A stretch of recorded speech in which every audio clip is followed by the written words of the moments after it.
Okay, I'll start right at 10.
Good morning, everyone.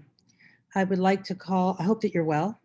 I would like to call this meeting to order at 10 a.m. As you know, the governor has recently signed Public Act 101-0640, making certain amendments to the Open Meetings Act so that we, along with other boards and commissions, can continue to host virtual meetings during this COVID-19 public health emergency, provided that certain conditions are met. One of those conditions is that I, as head of the Chicago Plan Commission, determined that an in-person meeting of the Chicago Plan Commission is not practical nor prudent. I want to make sure our virtual meeting meets all the conditions of the Open Meetings Act as amended. Therefore, I am making a determination pursuant to the newly created Section 72 of the Open Meetings Act that an in-person meeting of the Chicago Plan Commission is not practical nor prudent. Similarly, I am also making a determination pursuant to the newly created Section 75 that because of the disasters declared by the governor, it is unfeasible for at least one member of the Chicago Plan Commission or its chief administrative officer or its chief legal officer to be physically present at the meeting, inasmuch as there is no physical meeting place.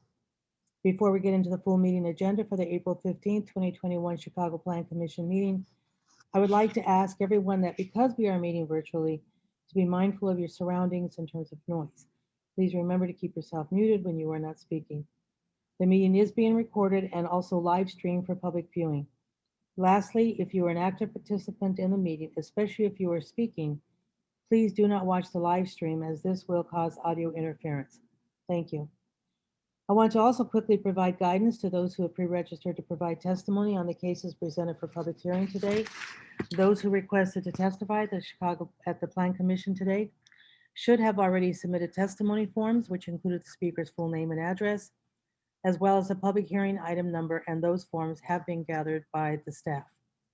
I would also like to remind our presenters to please be mindful of their presentation length and to stay on point. Out of respect for others, speakers should limit their comments to 3 minutes. When your name is called, your microphone will be unmuted to allow you to make your comments. The public comment portion of the meeting is not a question and answer session of staff or the applicant, but an opportunity for attendees to voice their opinions on a particular proposal. Out of respect for others, please do not interrupt or disrupt the speakers. Any individual who disrupts the presentation or any subsequent comment session may be muted and removed from the virtual hearing session. So I'll now do roll call. Commissioner Biaggi. Here. Commissioner Brumfeld. Here. Commissioner Burnett. Alyssa sent out some context Commissioner about Flores this. here. initiative, Commissioner and Cox. Unfortunately, she has a Here. conflict, so not able to join us Commissioner today. Commissioner Flores. Here. I thought so. All right, Commissioner Garza. Here. Commissioner Grossman. Commissioner Kelly. Kelly's here. Commissioner Lightfoot. Not here. Commissioner Lyons. Here. Commissioner Moore. Commissioner Murphy. Here. Commissioner Novata. Commissioner Osterman. Commissioner Reyes. Here. Commissioner Searle. I know you're here. Commissioner Searle.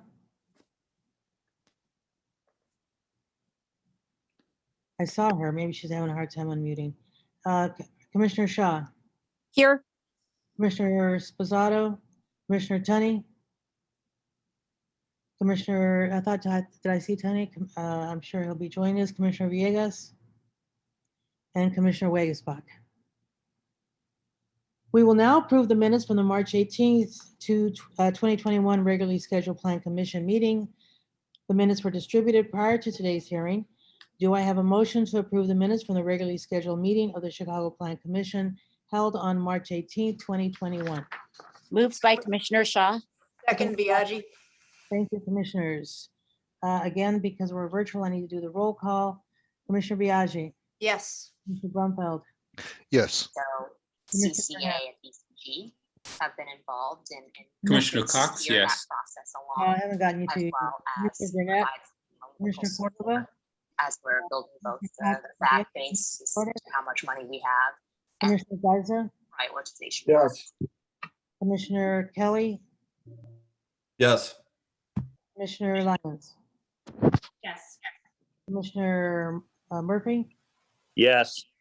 Commissioner Reyes, Yes. Commissioner Shaw. Yes. And have any commissioners come in since I took roll? Commissioner Cordova, I'm here. Yeah, Commissioner, Okay, thank you, Commissioner. I thought I saw you here. Okay, and I vote yes. okay, gotcha. Thank you. Flores is a yes too. Thank you. Got it. We will now take public testimony for the items remaining on the agenda today. I have 6 people signed in to speak. As I call your name, please wait a moment until you're unmuted and then you may proceed to speak. Please be reminded that you have 3 minutes. First is Bruce Prince to speak on item D1. Second will be Terry Young to speak on items D1 and D, and third will be Butler Adams on D2. Then fourth, Butler Adams on D3. Then fifth, Moshe Tomsat on item D3, and sixth, Adams on D5. Go ahead, Bruce Prince. Can you hear me? Yeah, thank you. Hi, good morning, everyone. I just came in to speak on the behalf of Chicago Hope and the community. I've been knowing Bob for over 50, well, not Bob, but I've been in the community for 50 years and so Chicago Hope came around in the late 90s, mid 90s. And it's just been a positive thing that they've been doing for the Little League, the educational part, trying to get the kids to come to their school and just giving back to the community. And I'm just here and to put a lot of support behind the whole movement of the school. And hopefully we can partner up and get some things done in the community on a positive level, because that's what Chicago Hope is all about. And I met like probably 50 members of the staff over the years, and they all been good people. I have no objections to them building a school in the community. I actually welcomes it. And if there's anything that I can do, I'm here to support it. And that's pretty much what I'm here for. Thank you so much, Mr. Prince. All right, thank you. Next is Terry Young on item D1. Good morning, everyone. My name is Terry Young. I'm an over 50-year resident. Went to King School, graduated from Manley High School. This is not only an honor, but it's also a pleasure to work with Hope Academy. Hope Academy gives us things that when I was younger, we never had, especially dealing with this center that we have right here, a lot of homeless people right here. It gives us other avenues to be able to, Hope Academy has opened up their gates and allow our kids to be able to freely reign their facilities here. It's actually a great thing. Also, I'm one of the founders of Black Men United. We have been working diligently and extremely close with the strategic planning part of this educational project. Also, we do a lot of community things with them. We pass out boxes of food to the entire community.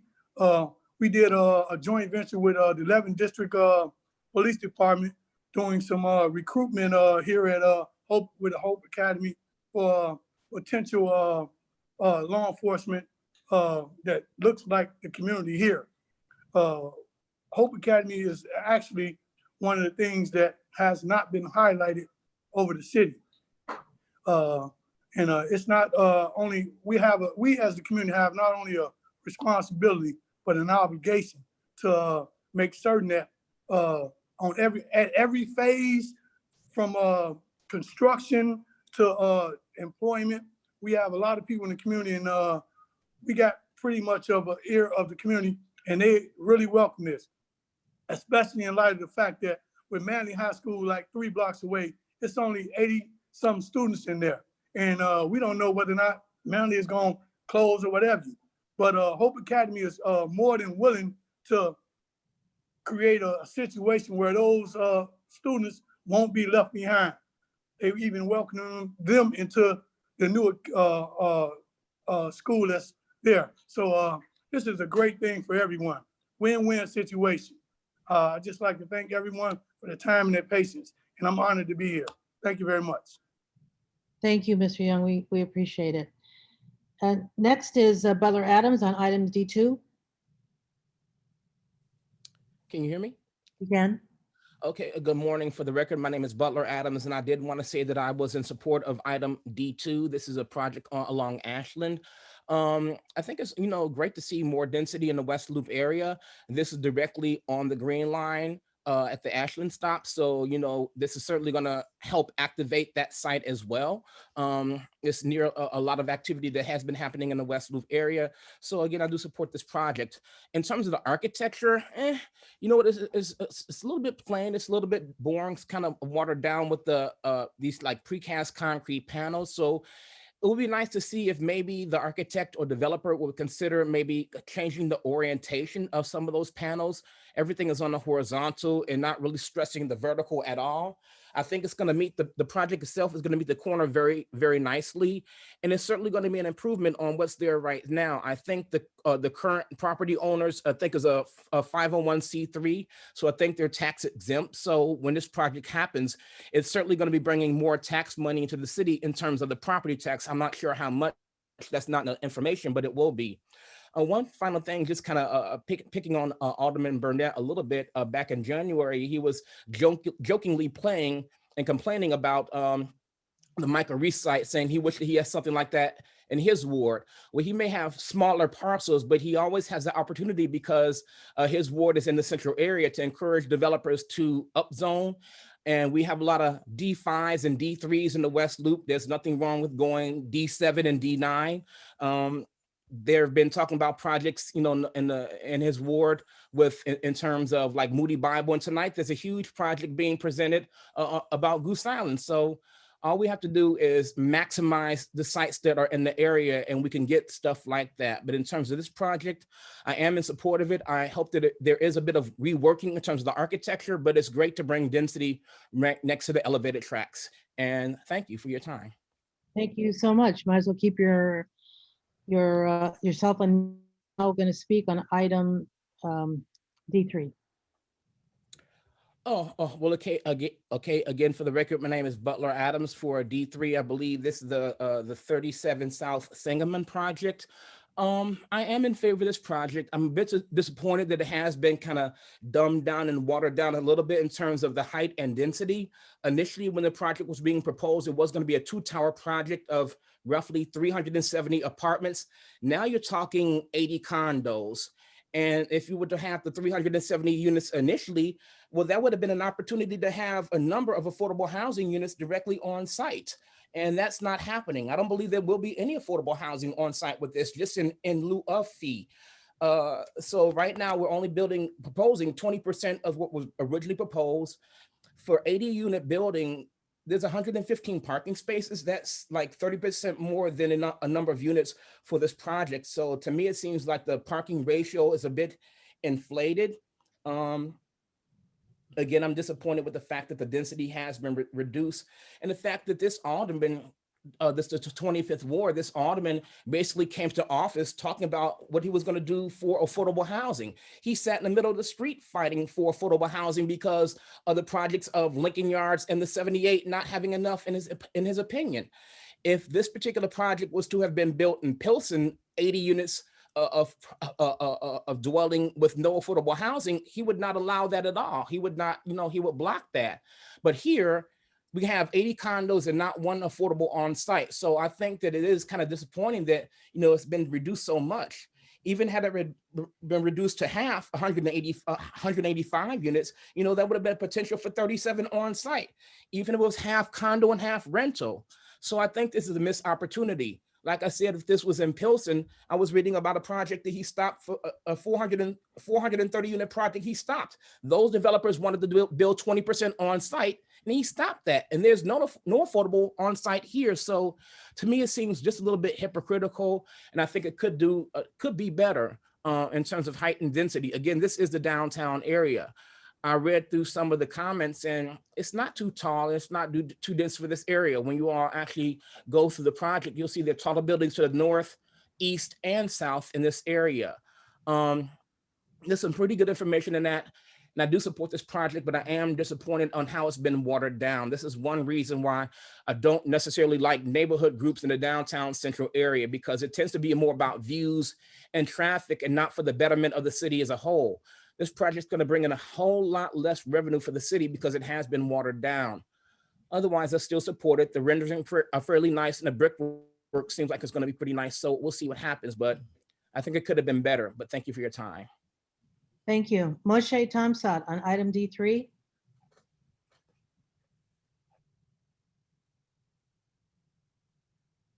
Let me also note for the record that both Commissioners Nevada and Commissioner Wagesbach have joined our meeting.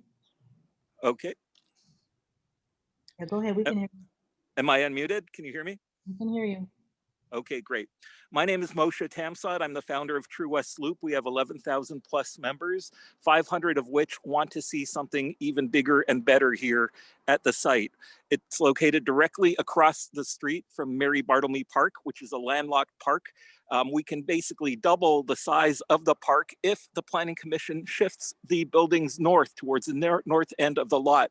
That will provide additional green space, which is the community's #1 priority at this time. We are underserviced in terms of green space, plus the fact that Mary Bartlemy Park was built as a regional park. It was meant to attract not just local neighbors, but folks in the greater West Loop, west of Ashland, folks across Chicago and across the state come here. Why is that important? It brings a lot of diversity to our neighborhood. Kids learn tolerance in playgrounds.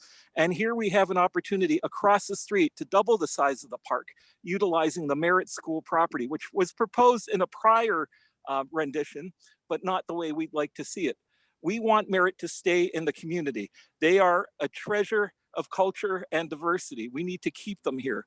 When Alderman Burnett was faced with a decision regarding the Illume project, whether it was going to become rental or condos, he objected vehemently. He called the neighborhood bigoted because folks didn't want people they didn't know. This is actually something a woman said. She didn't want kids she didn't know playing with her kids. This is why it's important to keep Merritt School in the neighborhood. And that can be accomplished by building taller, thinner, moving the buildings to the north end of the lot, doubling the size of Mary Bartlemy Park, creating a stage for these students, their alumni, and their staff to shine, to bring culture and awareness and understanding to our community. This is about more than architecture. This is the most important block in the West Loop.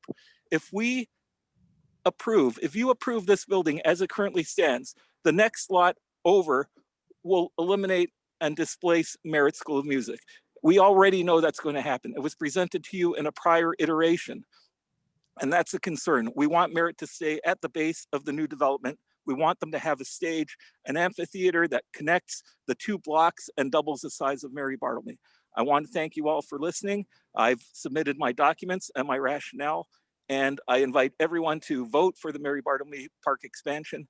And we're building this based on the premise of section 4.2.2 of the West Loop Design Guidelines. I sat on that task force, and we envisioned a new way to create a planning development review process that started with community members here in a vacant lot, building a community garden and engaging the developer to think bigger with this most important parcel of land in the West Loop. Thank you very much for your time. I appreciate it. Thank you very much. I should have also noted that Commissioner Villegas has also joined us. Go ahead, Mr. Butler Adams on item D5.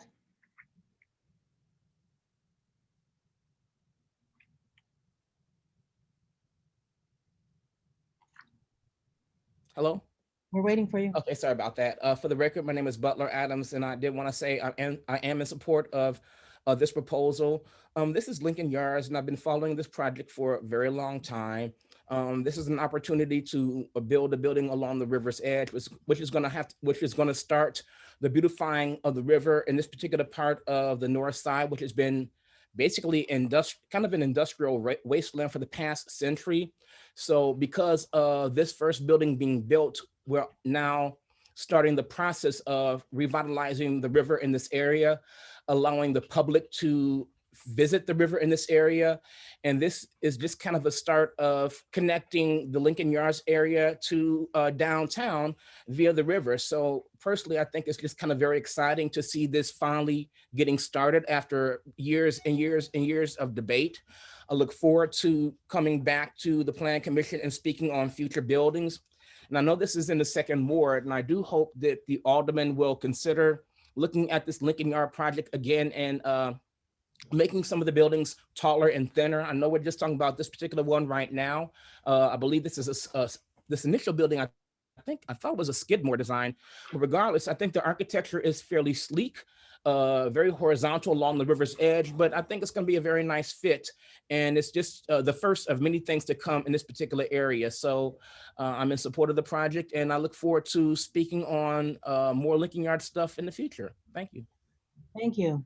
Next on the agenda are matters submitted in accordance with the Interagency Planning Referral Act. Do I have a motion to approve item number 1 under the acquisition heading? Moved by, Commissioner Searle, seconded by, Flores. thank you, commissioners.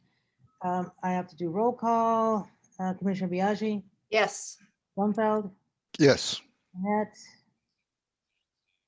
Cordova is a yes. Commissioner Cox. Yes. Thank you, Commissioner Flores. right around 37 initiatives at this. Flores, Garza, Yes. Garza's a yes. Commissioner Kelly, Kelly's yes. Lyons, Yes. Murphy,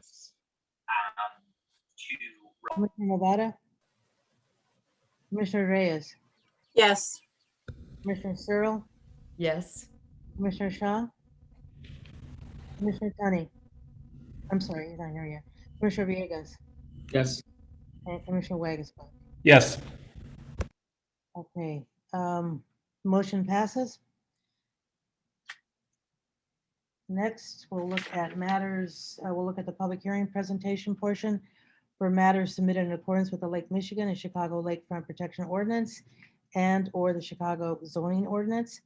First item on the agenda is D1, a proposed plan development submitted by the applicants, Chicago Hope Academy and Chicago Lions Charitable Association for the properties generally located at 731 to 799 South Washtenaw Avenue, 2605 to 2659 West Harrison, and 2647 West Polk.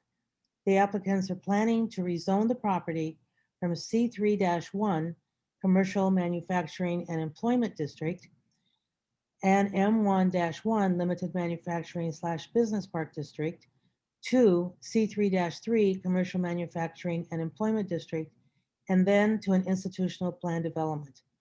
The applicants then plan to construct a 120,000 square foot private high school and approximately 1,300 seat stadium, and a connection to the existing Quest multi-sport facility to house the Chicago Hope Academy, a 2,600 seat capacity stadium, a field house and athletic fields for the Chicago Lions Charitable Organization, 291 accessory vehicular parking spaces, and a playground, dog park, and basketball / tennis courts. I hope those are separated, that are all publicly accessible. This is in the 28th ward. Mike Perella will provide the context overview, and the applicant will present their proposal.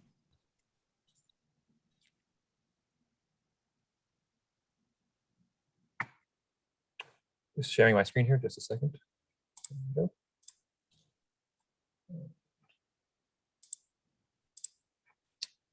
All right, good morning. For the record, my name is Michael Perella, Project Manager with the Department of Planning and Development. With me today are members from the applicant team, Bob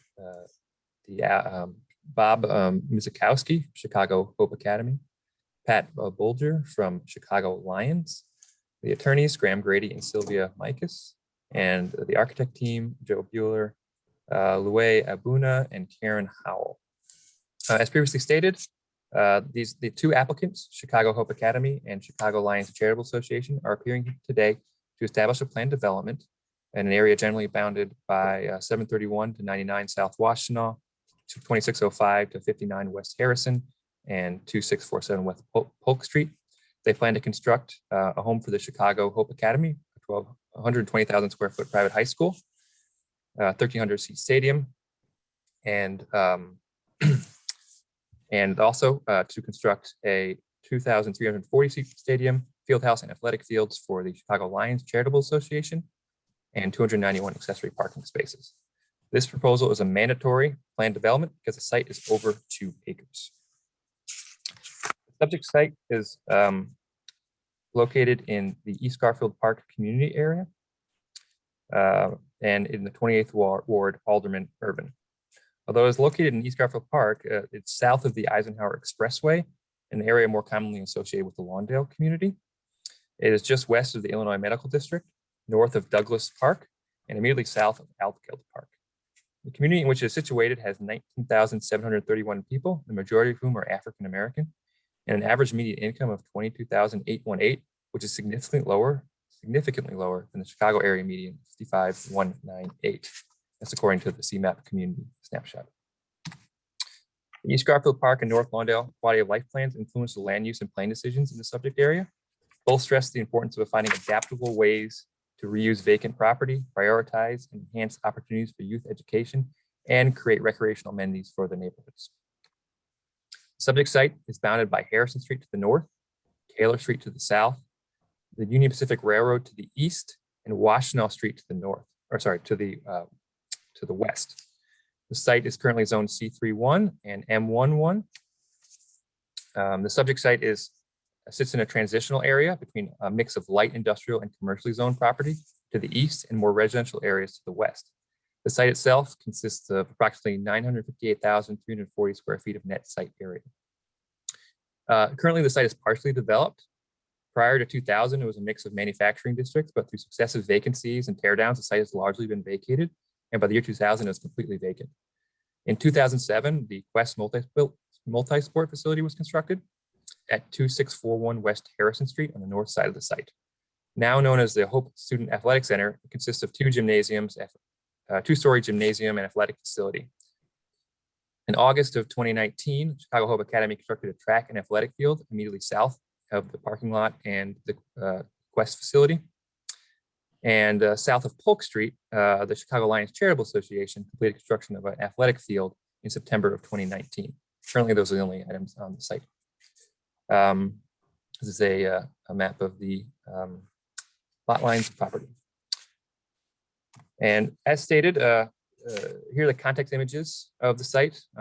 As stated, it's a mix of large vacant lots, small apartment buildings, 2 flats, and some older commercial and industrial warehouses, as well as the aforementioned Quest facility, now renamed the Hope Academy athletic facility. As stated, the applicants are the Chicago Hope Academy and the Chicago Lions Charitable Association. The Hope Academy is a 501c3 corporation. It's a private Christian academy currently operating at 2189 West Bowler Street, which is the former home of St. Callistus School. It has been open since 2005. The Chicago Hope Academy exists. High school has 230 students currently, 20 teachers, and 14 staff members. The Chicago Lions Rugby Association is a 501c3 as well, and it fosters and promotes rugby sports competition more broadly and among the general population, and it also has a charitable approach for many generations to promote healthy physical activities in a competitive environment. Together, they filed their PD applications in September 9th of 2019. To date, they've held 2 community meetings to elicit support for the project. Sorry, go back to that. As a result of these meetings, CHA and CLCA have agreed to add community amenities to the project, including a playground, dog park, basketball court, tennis court, and a public plaza, and these all are publicly accessible. As previously stated, the applicants are requesting to designate the area a new institutional plan development. As part of the designation, the site will be rezoned to C33, Commercial Manufacturing and Employment District. This is an overview of the plan. The applicants will get into more detail, but I just wanted to highlight a few zoning issues. The floor area ratio of this project will be 1.0. The proposed height limit will be 50 feet, except for the bell tower, which will rise 63 feet 6 inches above the 50-foot limit, as the only element that can go higher than the 50-foot limit. The site will also contain 291 parking spaces. The zoning administrator approved a shared parking for this site due to the fact that the 2 users, Chicago Hope Academy and Chicago Lions Charitable Association, will use their respective facilities at different hours of operation. With that, I'd like to turn over to the applicant team who will present their proposal. Thank you very much. Can you hear me? Yes, we can hear you. Chairwoman Cordova, members of the Plan Commission, Michael Perrella, and others. Thank you very much. My name is Graham Grady. I'm an attorney at the Taft, Stettinius and Hollister Law Firm. And along with my co-counsel, Sylvia Micas, we're pleased to represent both Chicago Hope Academy and the Chicago Lions Charitable Association. Mr. Perrella has introduced already the other members of our team. This is a very exciting project for this area as well as all of Chicago. Chicago Hope Academy is a private Christian academy which offers a challenging college prep curriculum that balances physical, mental, and spiritual development. Chicago Academy currently operates at 2189 West Boulder Street, as Mr. Perrella indicated. The land was acquired by Hope and Lions between 2012 and 2015.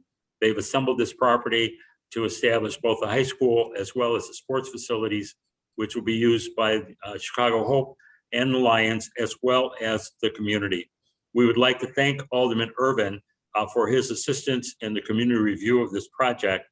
As Mr. Perrella mentioned, we have had community meetings. We'd also like to thank the staff of the Department of Planning and Development, as well as the other city agencies that have contributed to this project.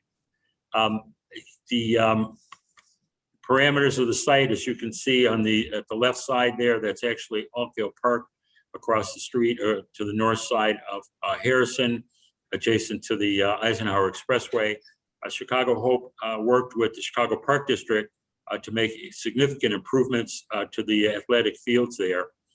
The building with the white roof is the former Quest Academy, which is now the Hope Athletic Center. You see the blue oval track and the other fields, which either have been constructed or will be constructed as a part of this plan development. The project will be described in more detail by our project architect, Mr. Joe Bueller, and I'm happy to turn the presentation over now to Joe Bueller, project architect from Team A. Joe? Thanks, Graham. If we could, well, let's just stay on this slide for a second. The only other parts I would like to just point out in overview is that, so we have the existing Student Athletic Center. Then we have the proposed high school to the south of it that's adjacent to the track. And then as we cross Polk Street to the south will be the proposed field house and additional athletic field. The west athletic field is already constructed. It's an artificial turf field. It's pretty amazing, along with the parking lot to the north, directly adjacent to it. So we can now advance to the next slide. This is a plan view, site plan view of the development. This is rotated 90 degrees, so north is actually on the right-hand side. Again, just orienting ourselves, the Student Athletic Center, existing Student Athletic Center is on the right-hand side with 2 existing parking lots, one to the east, one to the west of that building.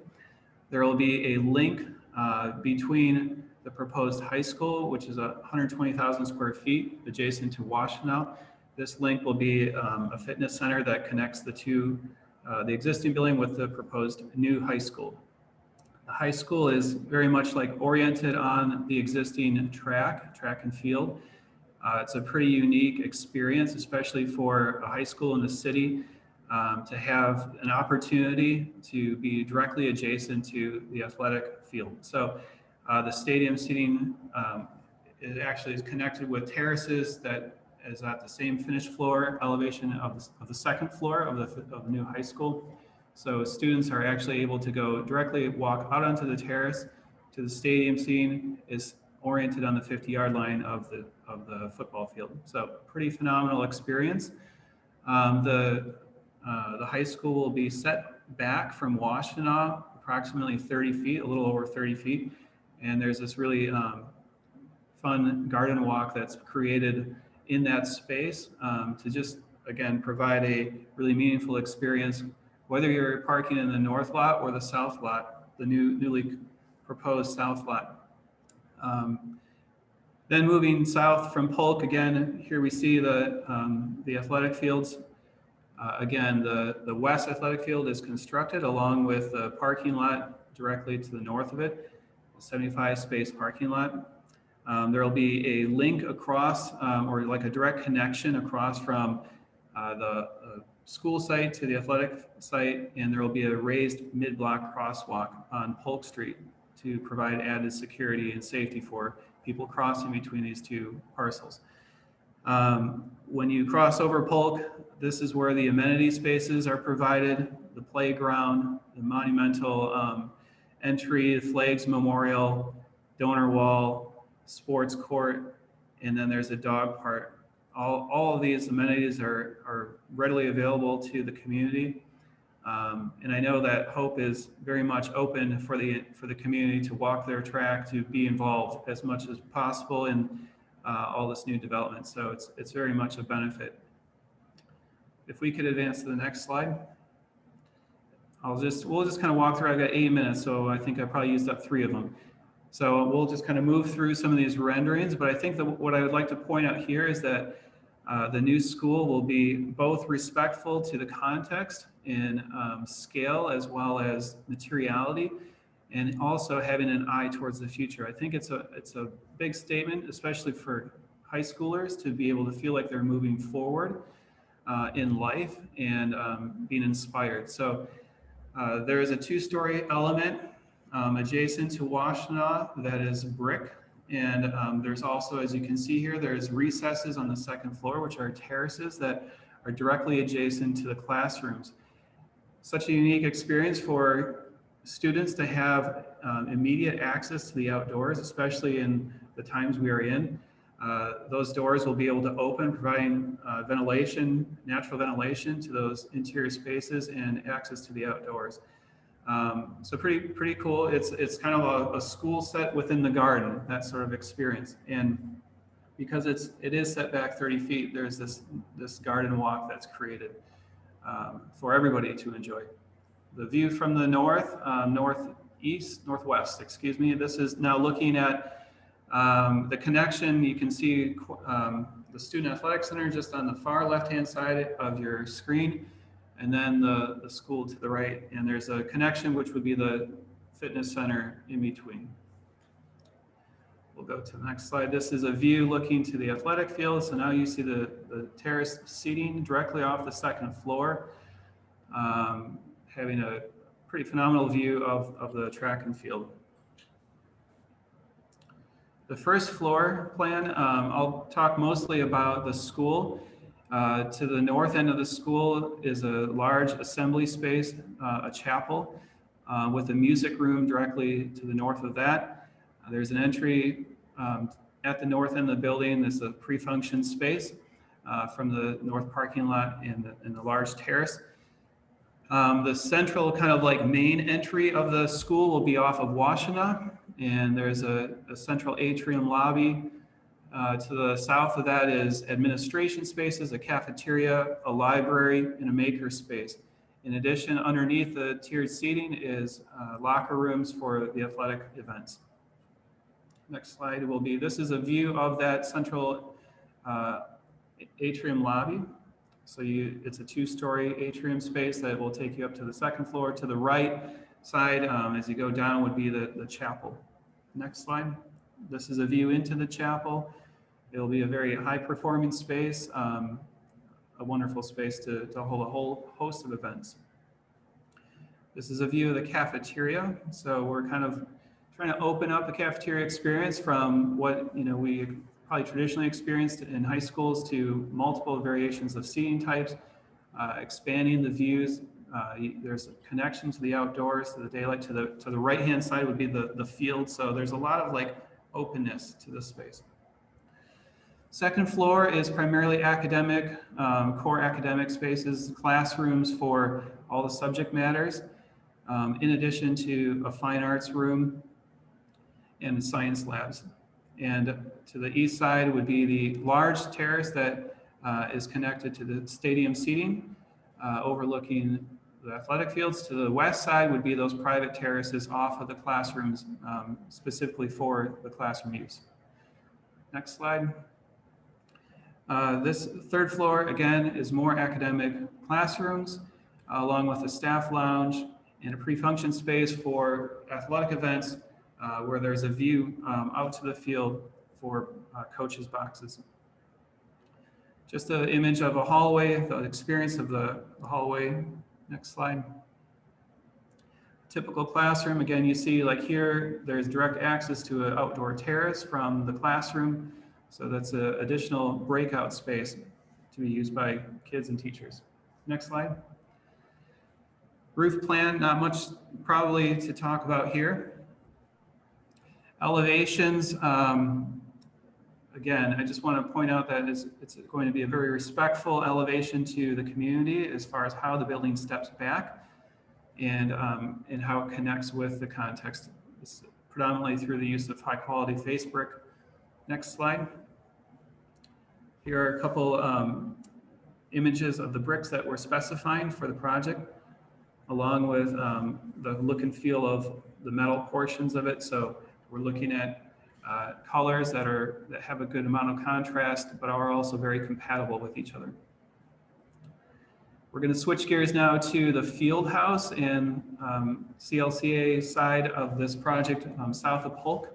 So this is a view initially looking out to the east athletic field from the field house. So there's actual, there's seating at the roof deck level, as well as a terrace on the second floor of the field house. Next slide.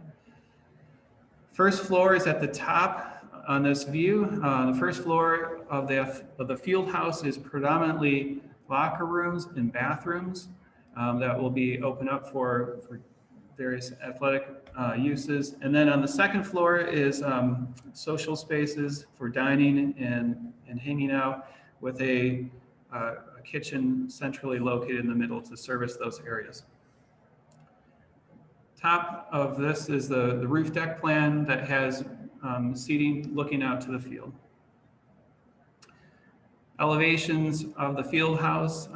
We can move to the next slide.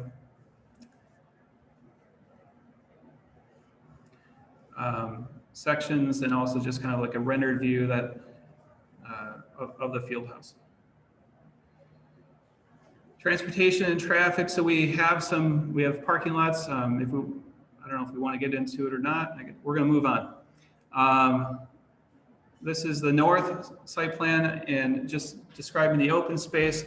There is a lot of open space around the new proposed school. A lot of green space, a lot of social space, and amenity to the community. So let's advance to the next slide.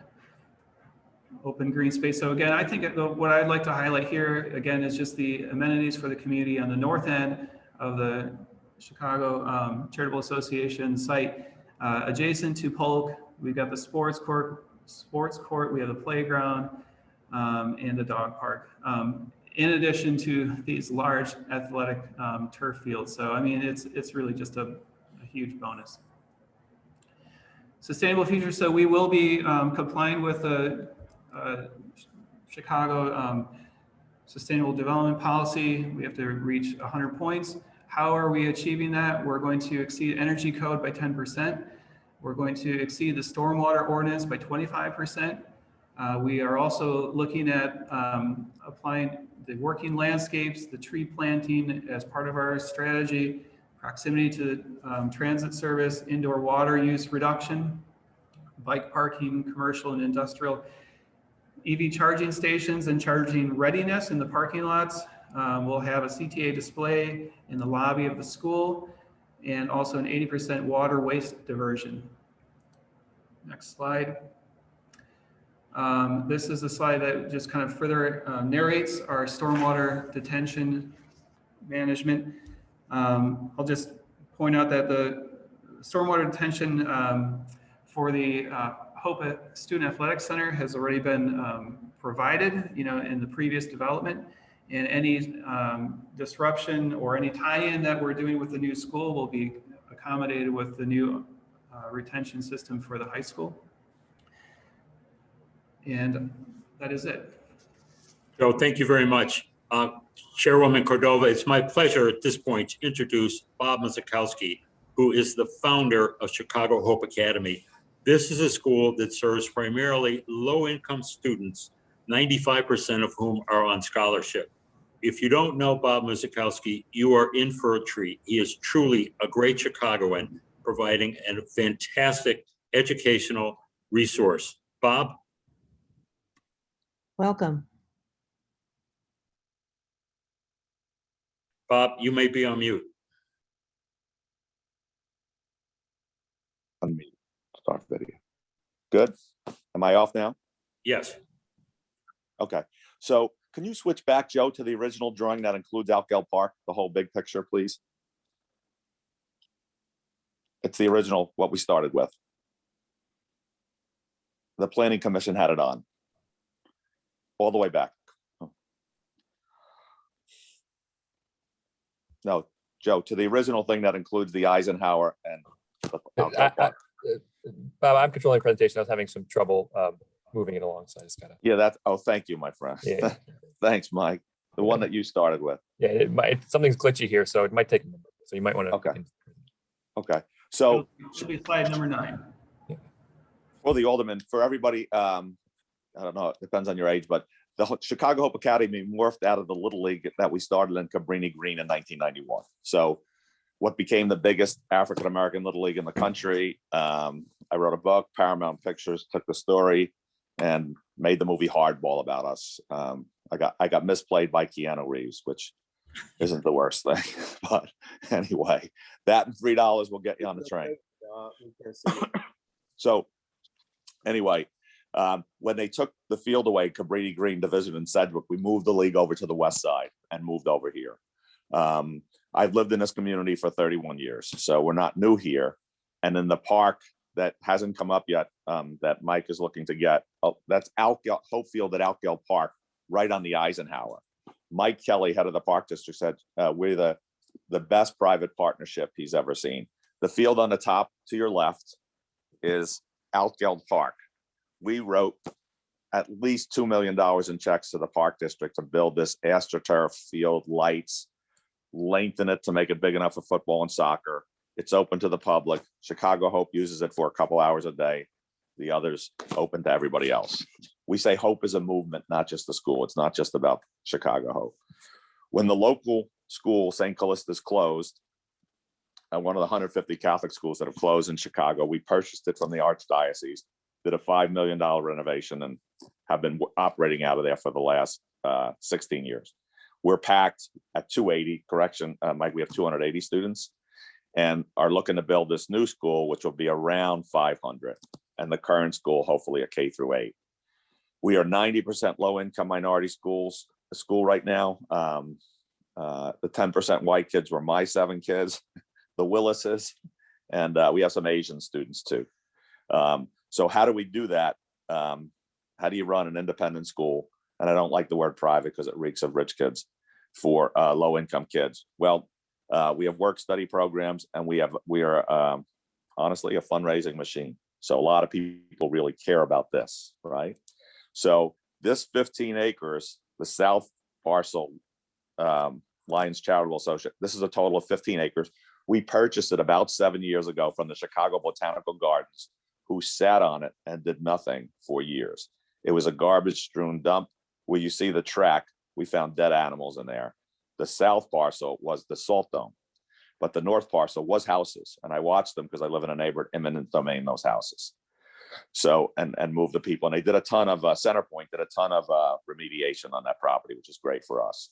So today, just to clarify, the field at the top, Outgill Park, is in existence. It's the nice, our whole mantra is let's make it good here, right here. Because they've been telling the city kids forever, son, if you make it, you can get out of the bad neighborhood. And then maybe the good guys got out. How's that working for us with 760 murders last year?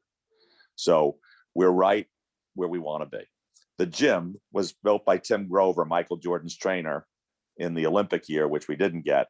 He went bankrupt. No one was allowed to set foot in it. We rented it for years for basketball and some, but I don't think the neighborhood even knew it was a gym in there. Right now, if you come out there Saturday, there's a police department league for the local kids run from 2 in the afternoon till 9 at night. And we're having a lot of planning all around it. On the track, there's events coming up this weekend. And don't forget, we've only owned that gym for, I think about, let's say August, maybe 7 months. So it was painful for me to have that beautiful gymnasium. And if you go over to see it, which I recommend, people go, yeah, how nice could it be over there? And you walk in the door and your jaw's going to drop at how nice this place is. So that's for our kids. We, last year, we have a student at Columbia University, another one at Brown, Travell at University of Chicago. We have had kids at Princeton, and we have a lot of kids who go right to Great Lakes Navy Base after graduation, but we know exactly where everyone's going. We know where all our alumni are. Nobody's dead or in jail. That seems like a low bar, but for our population, it's not. So the new school will have a very big trades component. We're working with the unions on that. So carpentry, the gym has a 12 car bay for auto mechanics. There's a big push for that because I don't know the exact number, but I've heard that the average age for a tradesman is in their 50s. So we need more people in the trades, and that's going to be a big part of our school. On the south, the track, the Big East College Track Championship was scheduled for Hope's Track. This track is sanctioned 400 meters to the inch, all the jumps. It's nicer than Notre Dame or Ohio State's, right in this neighborhood. So anybody's gonna run, I'm 60 years old and I'm fast on this track. So we're trying to make it great right here. There's a small gate that's open. Yesterday, I saw a bunch of women in the neighborhood walking around the track early in the morning, just talking and doing that. That's how we want it to be, for everybody to have access. Kids in our school, for every student that scores over 30% on the entrance exam, we take one under.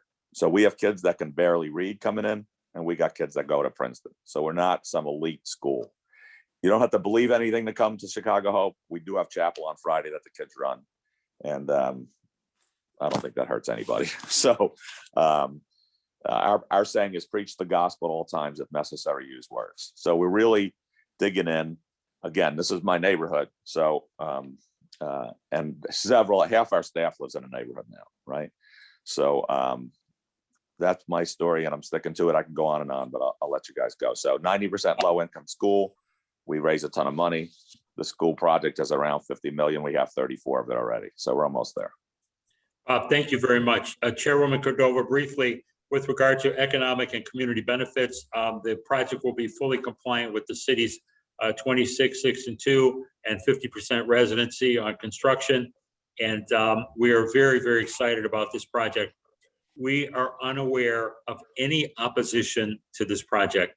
Our team is ready to answer any questions you or members of the commission have, and we thank you for the opportunity to present the project.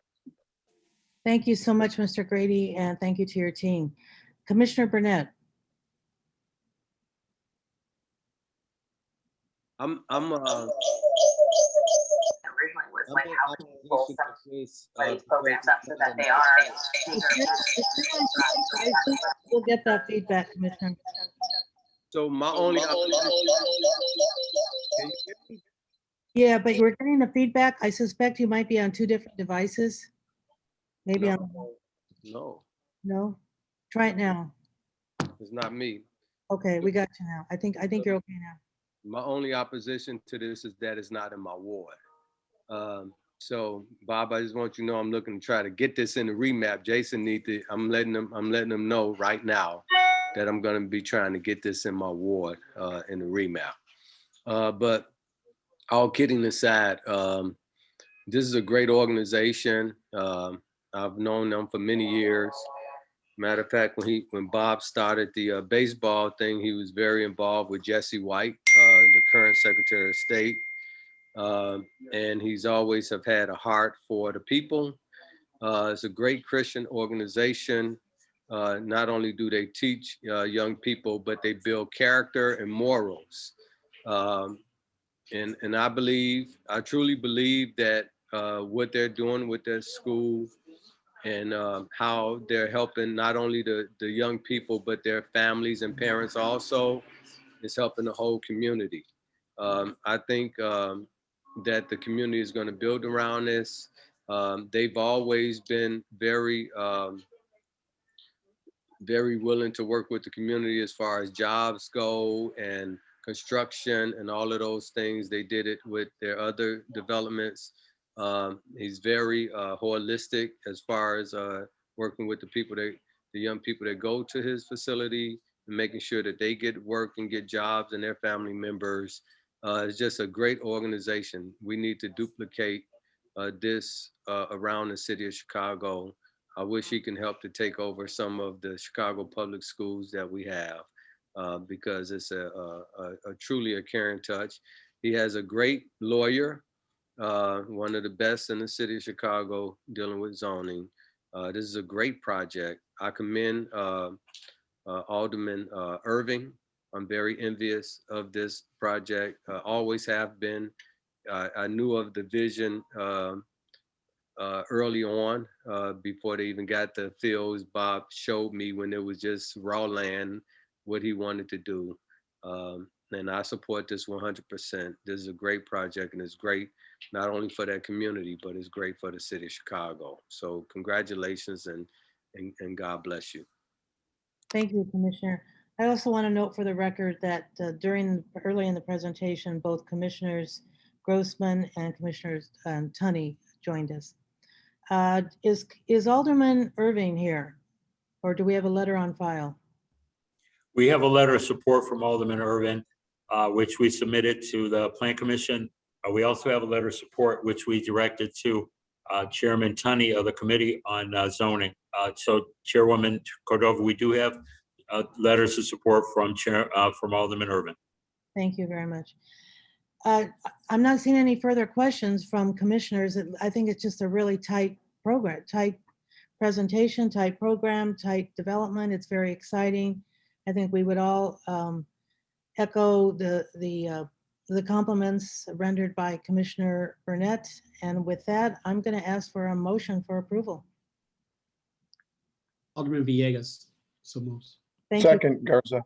Thank you so much, commissioners. We'll do a roll call. Commissioner Biaggi. Commissioner Brumfeld. Yes. Commissioner Burnett. To give to is that there's both the direct impact and It was a yes. Commissioner Cox is a yes. Commissioner Portis. Commissioner Garza. Yes. Commissioner Grossman. Yes, yes.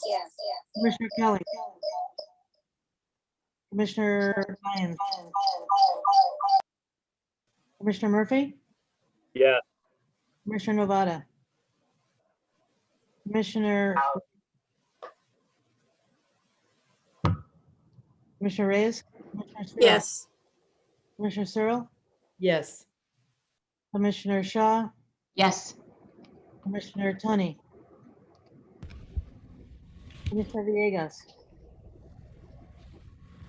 Yes. would be on, we're gonna carve out if. We have if Commissioners Rumsfeld, Burnett, Cox, Garza, Grossman, Murphy, Reyes, Searle, Shaw, and Villegas voting yes. Commissioner Wagasback is a yes. Flores is also a yes. Thank you. And Cox is also a yes. Thank you. Motion passes. Congratulations. This is really an exciting project. Thank you very much, Chair and members. Thank you very, very much. Look forward to walking around that track.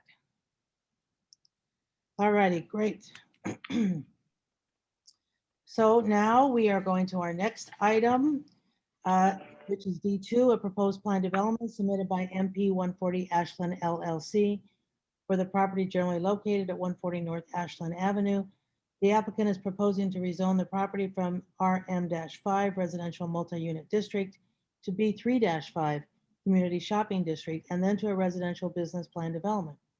The applicant proposes the construction of a new 12-story mixed-use building at the subject property, which will connect to an existing 6-story building that will be preserved and retained. The existing 3-story building at the site will be raised to allow for the new improvements. The proposal also calls for the establishment of 210 dwelling units on and between the 2nd through 12th floors. There will be additional residential amenity space and outdoor green space located on the 12th floor, with multiple levels of private and communal outdoor space throughout the new building. The applicant will be using the allowable FAR, floor area ratio of 5.0. This is in the 27th Ward. Joshua Sun will present the context overview and the applicant will present their proposal. Mr. Sun? Hi, good morning. Great. Can you all see my screen? We can. Fantastic. Yep. So for the record, my name is Josh Sun with the Department of Planning and Development. This proposed development is generally located at 140 North Ashland Avenue and is located within the near West Side community area within the 27th Ward.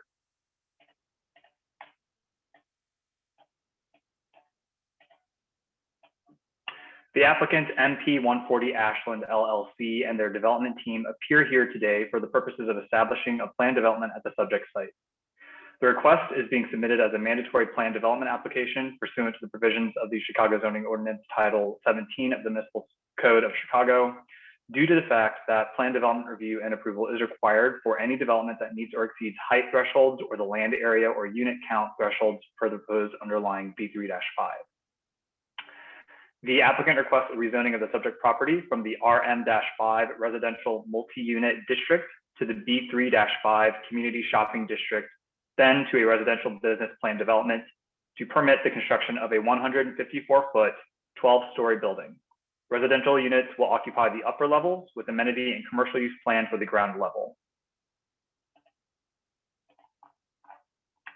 The subject site, as you can see here, is located in the West Planning Region in the near West Side community area, which from 2014 to 2018 had a population of just under 63,000 people. This is a 35% increase in population change from 2000.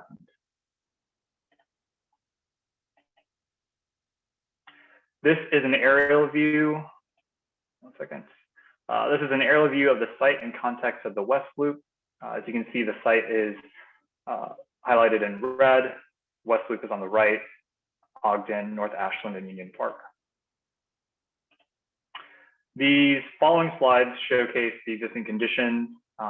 They show that it's nestled between West Lake, West Maypole, and North Ashland. It abuts the orange-rated Ashland CTA station to the south. This is the site. And the site is surrounded by a mix of residential and institutional uses, while there are industrial uses in the area known as Planned Manufacturing District, or PMD4, also known as the Kinsey Corridor, to the north across Lake Street. Again, this is Lake Street, and this is the PMD Kinsey Corridor.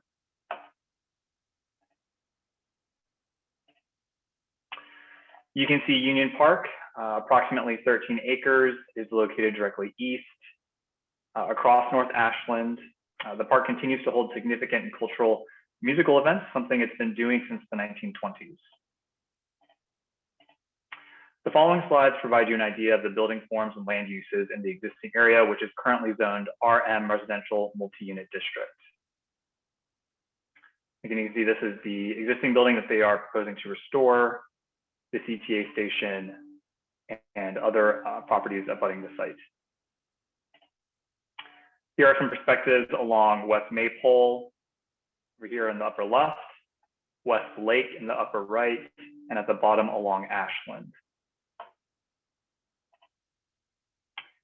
The southern side of West Maypole is zoned RM5 and RT, residential 2-flat, townhouse, and multi-unit, even though it currently is an institutional use.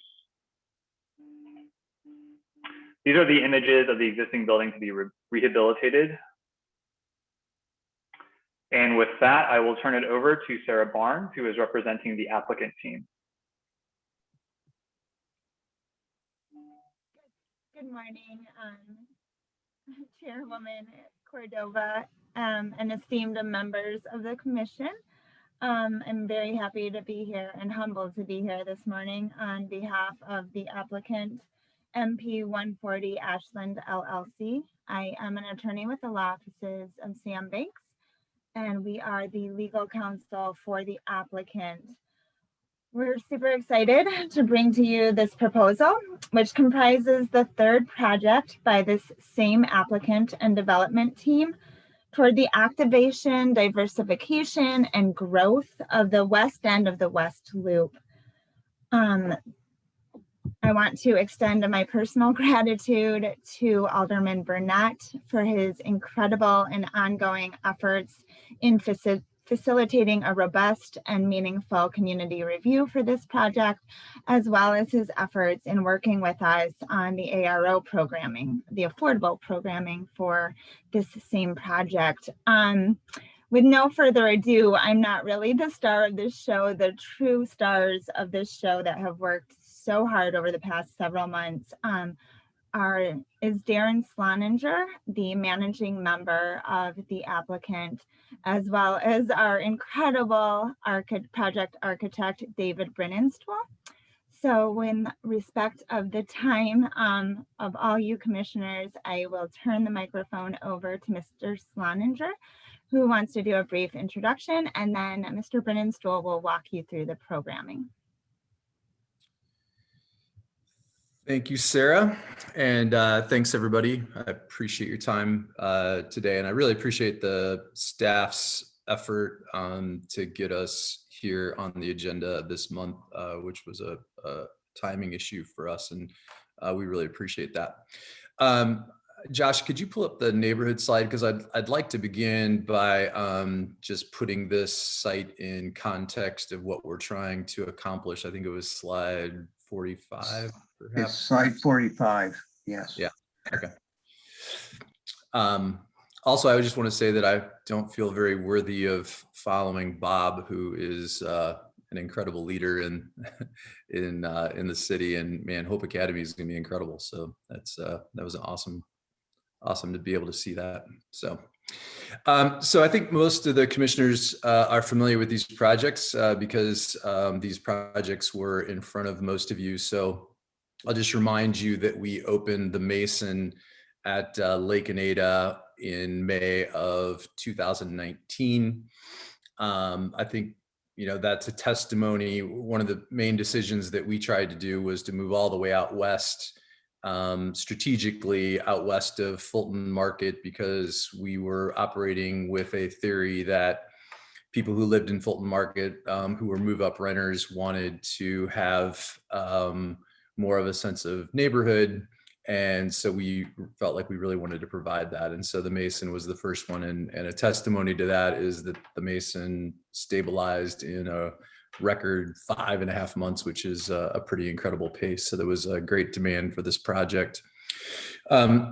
One of the things that we've noticed, and I talked about this in the presentation of both 1400 West Randolph and 1454 and 1436 West Randolph, was that a lot of the neighborhood residents continued to have kind of a pedestrian pattern going east and not west, and really, from neighborhood residents felt like Union Park and the Ashland Street Station were underutilized, primarily because from a pedestrian standpoint, when you're walking down Randolph, Randolph didn't have a sense of place and neighborhood and also a sense of security. It was primarily, industrial buildings, barbed wire, things were pretty run down. And so it was our goal to really line Randolph all the way out to the Ashland Street Station. 1454 and 1436 were critical to that, because that's about 500 linear feet that takes you all the way from Ogden into Lake Street and the Ashland Street Station. So we felt really privileged to be able to get that site and really be able to line that side of Union Park in a way that we feel like brings that sense of neighborhood and really helps to enhance that neighborhood amenity. We've since been able to, so we're under construction at 1400. We're just pouring the 12th floor now, so that's well under construction. We were able to just sign a 10,400 square foot lease at the hard corner of Randolph and Ogden for one of Chicago's premier restaurateurs. And so we were really excited about that. 1436, we've just secured a master lease to do a small boutique hotel, 49 unit boutique hotel there. Marquette, my company, we're going to locate our office on the ground floor of that building. And then we're also going to have a place for a small wine bar at the other side of the hard corner of Randolph and Ogden. So the goal is really to activate this entire neighborhood. We also feel like we have an operator now for the bar that was approved by this group last year at the Mason. So really want to activate this neighborhood and you know, continue to provide some great neighborhood amenities for the residents here. So when we were approached by the Women's Rehab Center, they contacted us because we were building in the neighborhood, wanted to see if we have any interest. And there was no question I wanted to jump at this opportunity. It was much more of a labor of passion than it was anything else, because for me, this kind of completes the picture of what we're trying to accomplish in the neighborhood development. That corner has not been the greatest corner. We definitely didn't want to have an abandoned, building there. The Women's Rehab Center, COVID just took its toll on that nonprofit. And so they're closing down. They're going to move and do a smaller operation somewhere else. And so I really jumped at the opportunity to be able to do this. So, just like we did at 1436 West Randolph, where we wanted to keep the existing building that really helps to preserve the character of the neighborhood. We're also doing the same thing at the hard corner of Maypole and Ashland and retaining the 5-story brick building there. And then that will become part of the overall development. We think that this is going to really, again, enhance both Union Park and the Ashland Street Station, and the strategy that we're taking to really push that pedestrian traffic east to be able to have a greater utilization of both Union Park and the Ashland Street stop. So with that, I just want to put that in context for y'all. And with that, I'll turn it over to David Brenstool for a more formal presentation. Hey, morning. I'm David Brenstool. Josh, I think we want to go back to where we left off before. Okay. So the main thing, of course, is the existing buildings. There's a south building, 5-story from the 20s. We're going to keep that building and repurpose it for residential. There's a 3-story building to the north from the 70s. Not the greatest architectural contributor to the neighborhood. We are proposing to remove that. The one thing I'd point out on this slide is the upper, go back quickly there, Josh, just for a minute. Upper right corner, you see those ornamental window grills on the basement windows. This is maybe one of the most detailed elements on this existing building. And we wanted to use that a little bit as a design idea for the new building, which we'll point out as we develop. Okay, the next. Go to the next shot. I think we went to this next. I don't know if this is a little more on that background, Darren. I don't know if you want to add anything here on the economic and community benefit. I think kind of covered. Yeah, no, I think we have track record. Okay, next. Same here. Okay, you can see the existing site and the zoning, as Josh had mentioned before. Next. The uses primarily residential immediately, with some commercial industrial to the north, and the park, of course, to the east. Next. Fantastic transportation location. You can literally roll out of bed onto the CTA here, and it's remarkable how many you have. What, 6 CTA stations, all within use of this site. And of course, location of the West Loop and Fulton Market, United Center, the medical district. It's really well located. Next. The first idea of the programming, which of course is residential. We do have a retail component and a parking component, but it's primarily a residential building with amenities. Okay, next.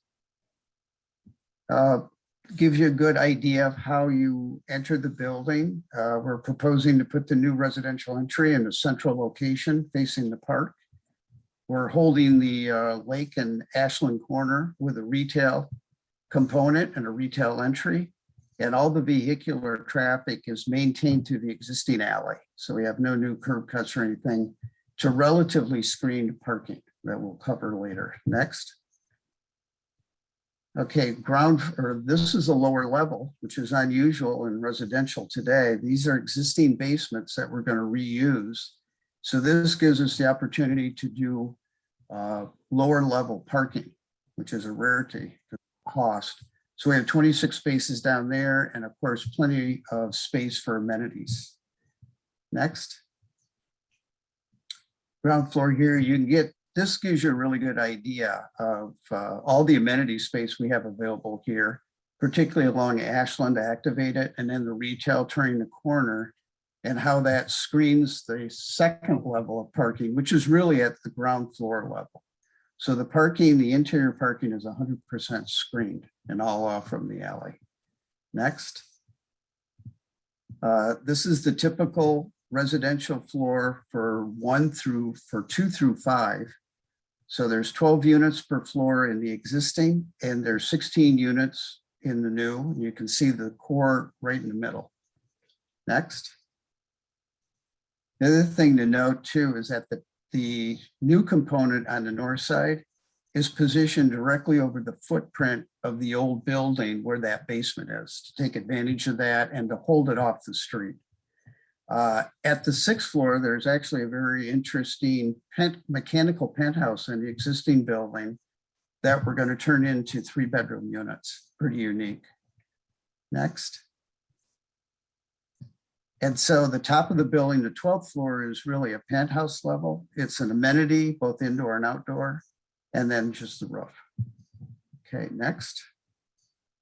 This is looking from the south with the existing building in the foreground, and the new building, the new portion beyond. What the materials are is that fibers, it's a fiber cement panel.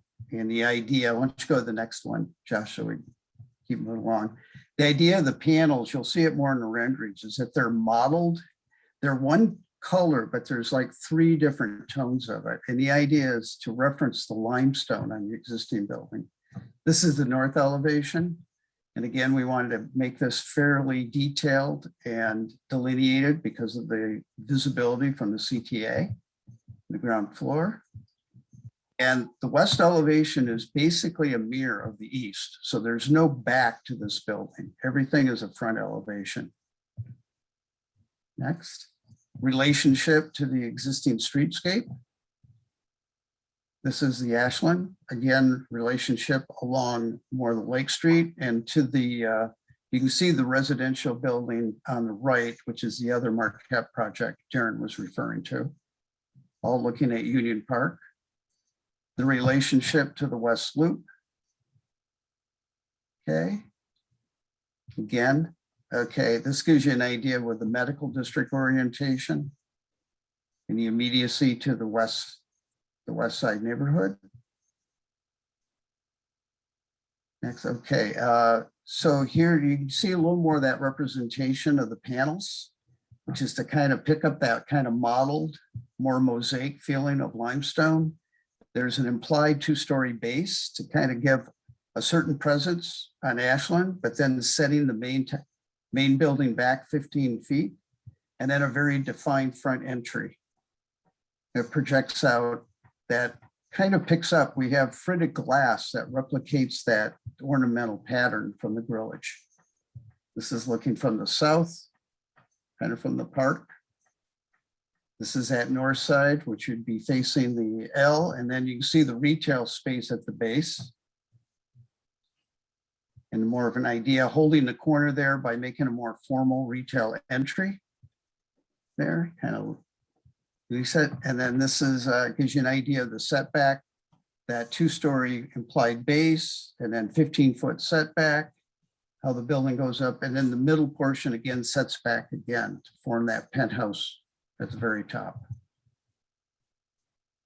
Next, this is again just kind of reiterating the entry points to it. So the beauty of this, no new curb cuts. We're getting a 0.3 parking ratio with the majority of the parking being below grade until waste screen. The design features up there in the upper left kind of demonstrates the idea of breaking this massing down. So there's kind of like 4 very distinct elements that make up the articulation of the massing. That access for the parking, and then this idea of establishing a really vibrant street facade on Ashland. All of that would be programmed with active amenities like co-work, lounges, things of that nature that give almost a 24-hour use. And the same at the corner. And then you see the residential entry, which is there to define the entry of the space, and again, kind of referencing the existing building. Next. Outdoor space. That second floor terrace gives us a great opportunity for a very large terrace space. There'll also be terraces on the existing 6th floor level, and then new outdoor spaces up on the 11th floor of the building, on the roof of the main building.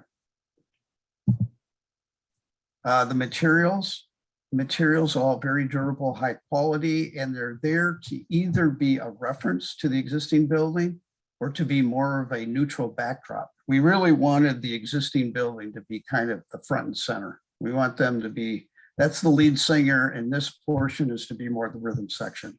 So we kind of wanted to keep this a very calm and kind of quiet addition. Next. And we're going to be working with the City of Chicago Sustainable Program. We show you demonstrate here, I will get our 100 points, and we're finding that usually we exceed this.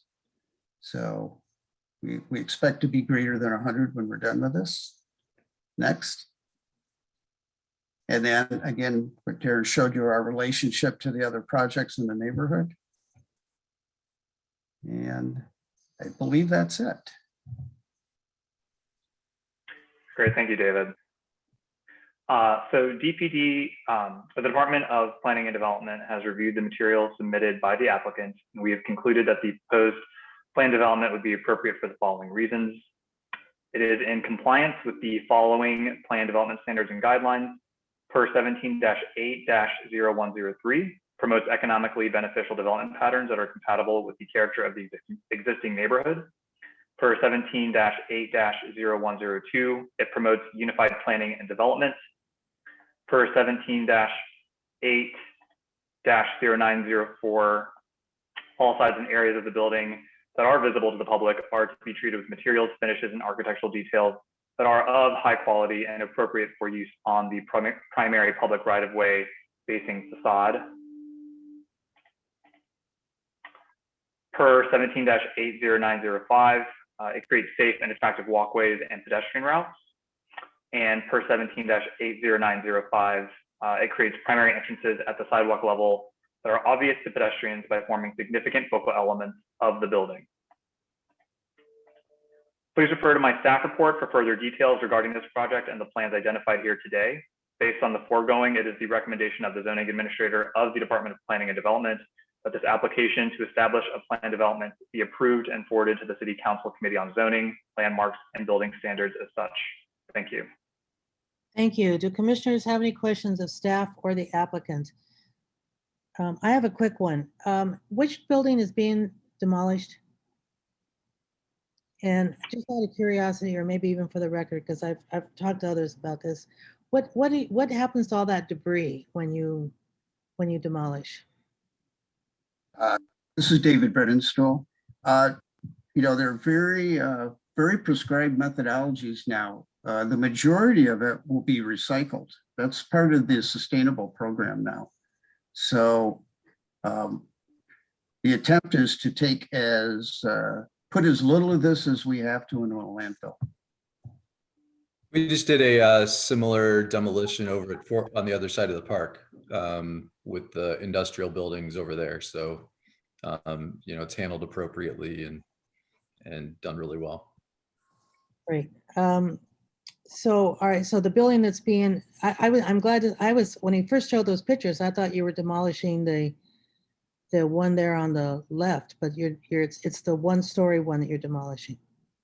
Yes, it's actually a 3-story building from the 70s, early 70s. Okay. That's the one we're taking down. Okay, great, thank you. Commissioner Searle, followed by Commissioner Reyes. I was curious about the retail use and what you think that might be, and also what you name as amenity along Ashland Avenue, which is kind of a long strip of space. What do you think that use will be? And can you spill out anywhere onto the sidewalk here? I'm not sure how deep that sidewalk is. Okay, David Brennan Stoll. Of course, at the very north end, I'll let Darren speak to the retail viability, but the north end, of course, is the retail. And then from there to the entry, we have that program for co-work, which has become a very vibrant program in these residential buildings, and then lounges. We don't have a good opportunity on the sidewalk for several reasons. It is a narrow sidewalk. We have a bus stop, and then the CTA, and the combination of them gives us a pretty limited sidewalk area. But also the existing building is 3 feet above grade. So we are slowly transitioning up. So the new building is 1.5 feet above grade. We're ramping up to that. And then internally we ramp up from the new ground floor to the existing ground floor. So there's not a whole lot of opportunity for that. But the second floor, which really is an outdoor terrace, we see that as a pretty vibrant space. So it's not on the sidewalk per se, but I think it helps to activate the sidewalk. Yeah, starting with the Mason, we on the ground floor areas, we have introduced that co-working offices for the residents. So literally the residents have an app and they can reserve that office for the day and work from the building. And so we'll have some of those co-working spaces in this building as well. And as far as the retail goes, we'd love to have some type of a TOD oriented retail or coffee shop or the like that really helps to facilitate that corner. Okay. There is possibly some opportunity at the corner for sidewalk for the retailer to potentially. Right. That's kind of what I wondered. Okay. Yeah, at the Lake Street side, that's actually that's a very wide sidewalk at that area. Okay. So that's a possibility. Yeah, it looks like that entry, I know the CTA is right there, but it looks like that entry could use some like extra color or something, to kind of highlight that point at the other end of the building. Do the two buildings, the existing building and the new building, connect inside? Are they at the same floor level? Yeah. Yes, you can see where the blue here is continuous between the two, where that green arrow is. That's really where you're going from the new building into the existing building. Yeah, we see the existing building is creating, a great vibe for for the overall building as a whole for the residents, just having that exposed brick and that kind of older historic building that they get to have take part in. Okay, thank you. Commissioner Reyes. Yeah, I apologize if I missed it, but this project does not have any affordable housing requirement. Hey, Commissioner, I'd be disappointed if you didn't come after me on that. No, we're in the 15% pilot program, and we're participating at the 15% level. So 10% will be at 60%, 5% will be at 100%. So I just kind of did the math. This represents that with this building, we will have produced, with the buildings that I showed you on that diagram, 164 ARO units, I think is the number in total for the city. But the majority of them are off-site, correct? It's all scattered. At least half of them are on site in all the projects. Now, with this particular project, do you have anything on site? For now, we are planning to have it all on site, but we are looking for an off-site opportunity for a portion of them. So to the extent that Okay, I see it, the 10%. Mhm. Okay, thank you. Yep. I just hope that one of those on site is a large unit, so we can truly have a family there that can take advantage of the amazing location that you guys have. Yeah, thanks. Madam Chair, if I could, I can just add a bit more detail. The total that we're expecting at this point, this is Marisa Novara, sorry, is 32 affordable units total for this building. And as Darren mentioned, at this point, we're contemplating them all being on site while we explore some options. But absolutely, there will be a significant component of them on site. I appreciate that. Thank you. Great, thank you, commissioners. What about the minority hiring? Did I miss that slide? No, I mean, we've committed to that. We've done it on every project. We'll do it on this project. So I think we have a good reputation and track record on that. Okay, and one of the things that we ask, Mr. Sloninger, when you get requests from DPD on your status on the MBEs, can you please be sure, we're asking this of all the developers to be sure that they fill out the requested information. Yep. Thank you, appreciate Sure it. do. And I'm, my question on the demolition, I know you didn't give me, the specifics I was looking for to put on the record, but that's okay. I do assume that somebody on your staff is fully aware, but I have a question for staff on this. Who monitors the demolition? Is that something that Noah that you can? Chairwoman, this is Noah. It's a Department of Buildings. Buildings. Okay, that's They what have construction site cleanliness requirements, and if there are complaints to that, they will inspect accordingly. Okay. Super. All right. With no other questions from commissioners, I'm going to go, Commissioner Cox, and then I'm going to go to Alderman Burnett. Oh, no, I don't have a question. I just wanted to comment and thank the team for their willingness to work with our staff to get the expression of this building to the level of accomplishment that I think it has today. In terms of articulating the massing, in terms of how the team has been able to integrate the existing building into this new formation. I think it has an incredibly, I think, sophisticated expression on all levels, from the kind of entry tower to the base, which now really has a very nice scale in relationship to some of the existing buildings. I know it's taken a bit to get it to this point, but it had a lot of existing requirements building from that base that allows you to do the underground parking. But I think it's achieved a really a wonderful level of design resolution. So just thank the team for their willingness to work with planning staff to get it to this level. Alderman, Commissioner, we appreciate that, and we appreciate the work and time you put into it as well. So thanks. Great, thank you. Alderman Burnett. Yes, thank you, Commissioner. First of all, I have to recuse myself from this project because it is an award. So as a commissioner, I have to recuse myself. But I want to, first of all, commend planning and development and their staff. Also, Josh did a great job on this. Probably, this seems to me to have been one of the fastest turnarounds that I've seen with a development in a minute.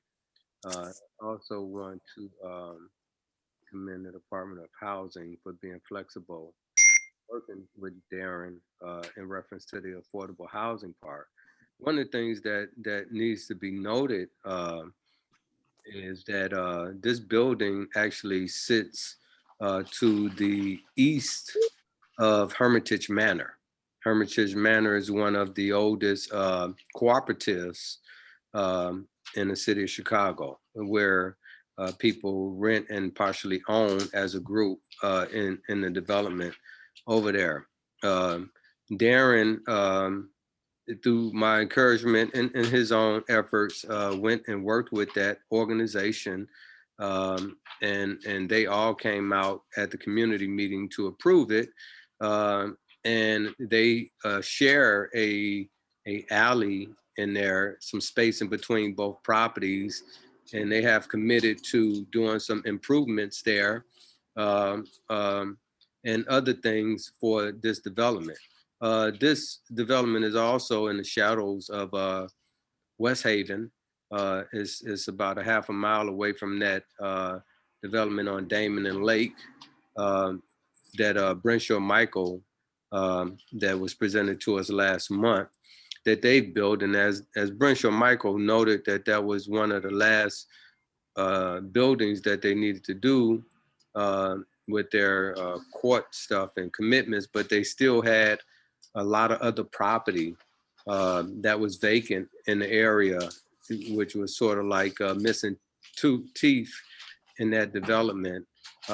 And I actually have encouraged this developer to maybe work in coordination with them and trying to fill in some of those missing teeth on that property. And those properties that they do have will be mixed income, affordable CHA, and market rate. I thought this would be a good marriage for them. So if he wanted to put some over there, it wouldn't be bad.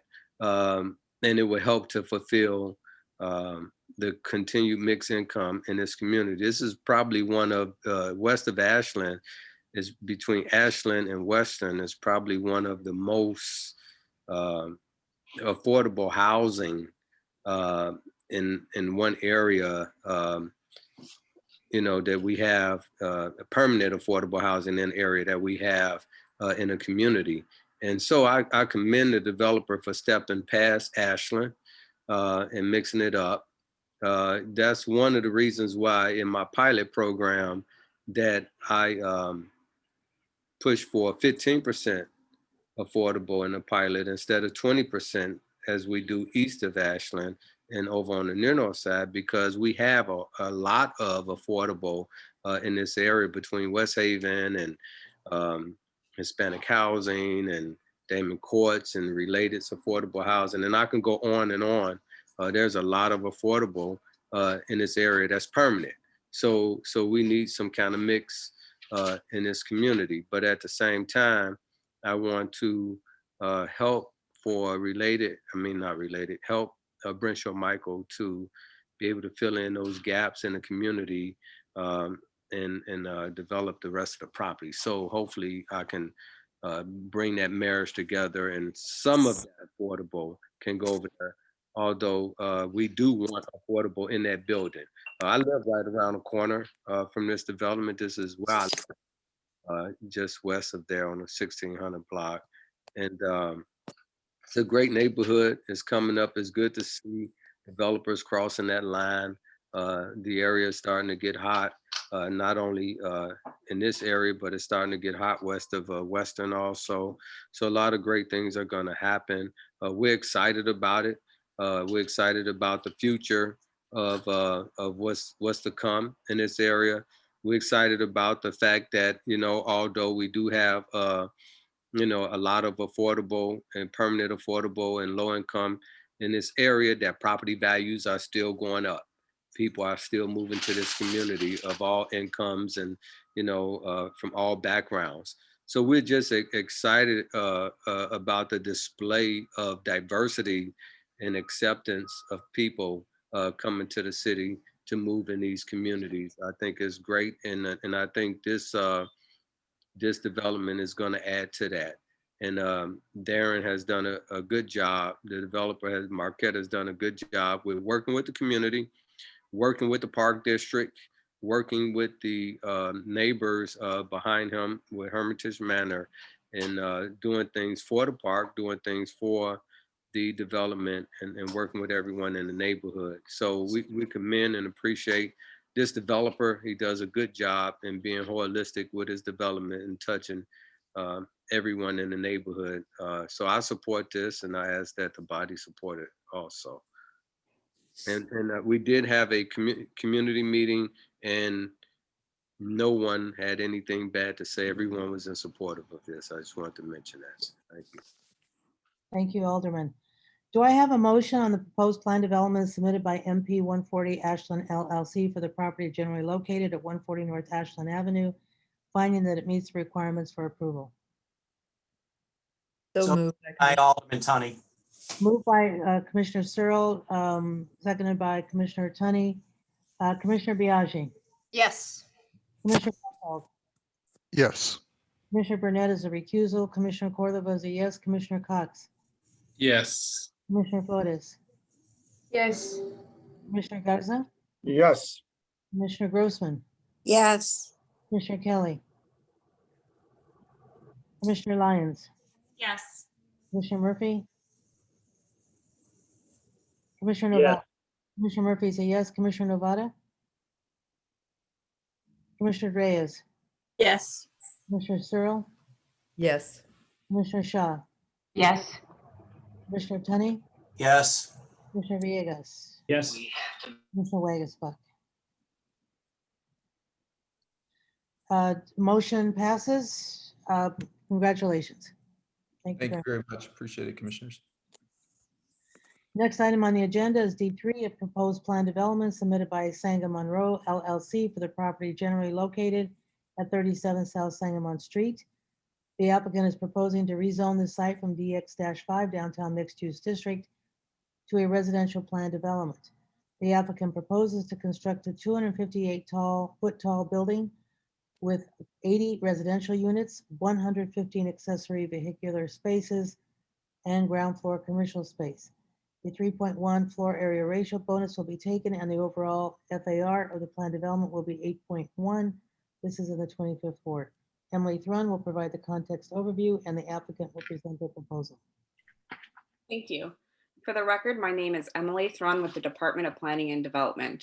The applicant appears here today because they are proposing to rezone the property from DX5 to a planned development to construct a 258-foot tall building with 80 residential units, 115 accessory parking spaces, and ground floor commercial space. The subject site is located in the near West Side community area. The average household size in the area is 2.2 people. The median age is 30.9, and just over 42% of the population is 34 years old or younger. The median household income in the area is around $83,500.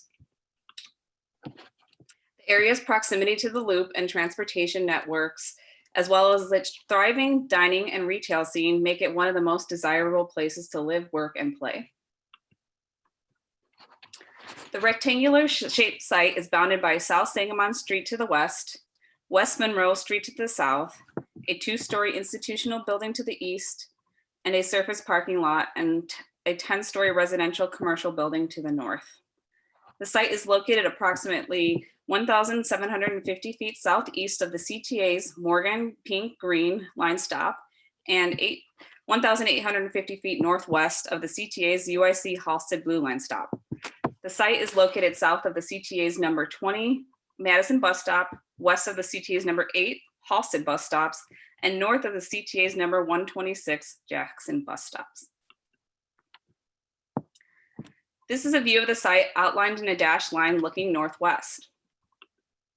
The surrounding zoning districts in the immediate area are DX-3, DX-5, DS-3, and planned development numbers 889, 820, and 1377.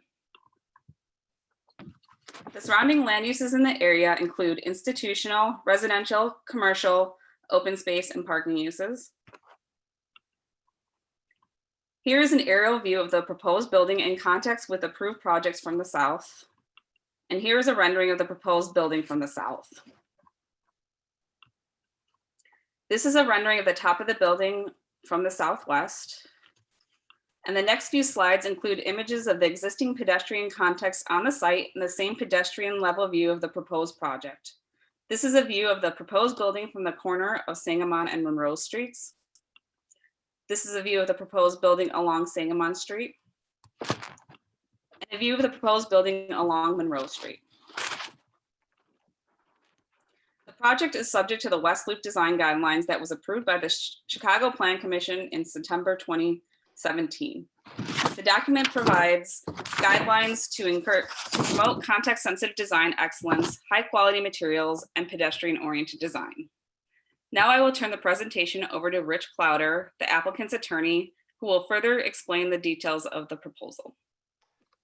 Thank you, Ms. Thrun, Chairwoman Cordova, and members of the commission. My name is Rich Clowder. I'm with the law firm of DLA Piper, and with my colleague Katie Janke-Dale, we are here to represent our client, the developer. This slide before you highlights what was a very lengthy, robust, and very interactive community process shepherded by Alderman Sitcho Lopez in accordance with his ward zoning guidelines. The community process began some 2+ years ago, and throughout, the developer has been transparent and engaged with the process and with the community. During this time, for example, the developer participated in more than a dozen formal meetings with the 25th Ward Zoning Advisory Board, as well as numerous community group meetings and local stakeholder organization events. The result of this collaborative community process led to material concessions being made and changes to the project you see today, including the elimination of what was intended at one point to be a second tower that would have risen above the Merritt School of Music. In addition, and in direct response to community input, the developer dramatically scaled back the height and density of the project, added tower setbacks and shaping, and pivoted to a for-sale product type of modest scale. We are very proud of our participation in the Alderman's community engagement process and the resulting project that received significant community input and support. Let me now turn it over to the architect, GREC, and Ryan Von Draley, who will lead you through the site plan and elevations. Thanks, Rich. We'll start with the site plan. You can see our proposed building. Our site is approximately 125 feet by 200. And our building shares a block with the Merritt School of Music, which is located directly to the east of our site, and their parking lot borders our site to the north. Next. You can see here our ground floor plan. I'll just highlight a few things. We've worked pretty hard to get a lot of active use along both of our street frontages. So almost the entire street front along Sangamon is focused with full floor-to-ceiling glass looking into the and other active spaces of the building. We have also worked hard to provide a single vehicular entry. So there's one parking entrance that also serves as the loading entrance, and the way splits inside the building. So there's a single curb cut. We have on the corner of Monroe and Sangamon, we have our main building entry, and the lobby anchors that corner there in a little glass box. We've set it back from the street corner, both to open up views to the park and increase visibility at the intersection and provide a little additional pedestrian open space there. And you can see along Monroe Street, directly to the north, across the street from the park, we have a community-focused retail space. All of the mechanical, electrical, and parking and service areas are buried at the interior of the site. Typical parking levels, there would be 2 of these. One thing to note here is that we have active use screen the parking from the park. So you would never see the parking facade from the park. That will be active use amenity space overlooking the park. Next slide shows a typical residential level. Thing to point out here is that all these units will have very large exterior terraces, mostly with views of the park and downtown. A lot of outdoor space is part of this project. Next slide shows our compiled roof plan. You can see a lot of green roof areas very clearly highlighted here. Along the right hand or the east portion of the site is our level 5 amenity terrace, which incorporates a lot of green vegetation, again, overlooking the park. Next. We can flip through these elevations relatively quickly. These illustrate the sort of continuity with which we have designed the building. All 4 elevations receive the same level of attention and detail. And you can see the setbacks that we have here as well. Highlight that 80-foot setback from the only residential building that we share the block with on the left hand of this slide. Next. south elevation, this is what you see from the park. You see the areas of glass sort of increase to lighten the building as it rises. Next. This is the east elevation facing the city and above the Merit School of Music, existing building. Next. And the north elevation, very similar to the south, of course. Here we have our detailed wall section diagrams showing the grade level facades. The facade is mainly clad in brick masonry with large storefronts adjacent to both of the public ways at grade. Parking is completely concealed behind levels 2 and 3 and will not be visible from the park or from the street. The next slide shows our detailed wall sections of the tower portions of the building, again, clad in the same masonry with large glazed openings that vary in size to create interest. This slide just highlights some of the strategies that we've used to deal with transportation, traffic, and parking. As previously mentioned, we've combined all of our vehicular entrances into a single entrance. That's a single curb cut that actually replaces 2 existing curb cuts on the site. So we've reduced the amount of vehicular entries to the current site. At the corner, as previously mentioned, we've held the building entry back to create some additional open space, and which provides some additional vehicular visibility at the intersection. And then following current CDOT standards, we are providing corner bump outs to reduce the pedestrian crossing space at the street. Yeah. Traffic study, of course, was commissioned. You can see the points here, but in summary, the existing infrastructure is more than expected to have plenty of capacity to accommodate the proposed project. Again, that aforementioned vehicular entrance and internal loading access will help reduce traffic conflicts. We've located that as far from the intersection as possible. This next slide shows how we're complying with the West Loop design guidelines. We're providing a building that through its massing, its setbacks, its orientation and materiality fits nicely into the neighborhood. This will be a pedestrian-friendly project that activates the northern edge of Bartolome Park. The next slide shows in more detail some of the strategies that we're using, specific ways that we're following the encouragement of the zoning ordinance to pick up on cues from the neighborhood, such as tying into existing datums of surrounding buildings and completing the street wall that surrounds all 4 sides of the park. We're providing a balanced, tapering form that relates to the existing site features and will be a prominent presence on the park. We want to highlight that although it is a tall building on the park, it casts no shadows on the park, being on the north side of the park.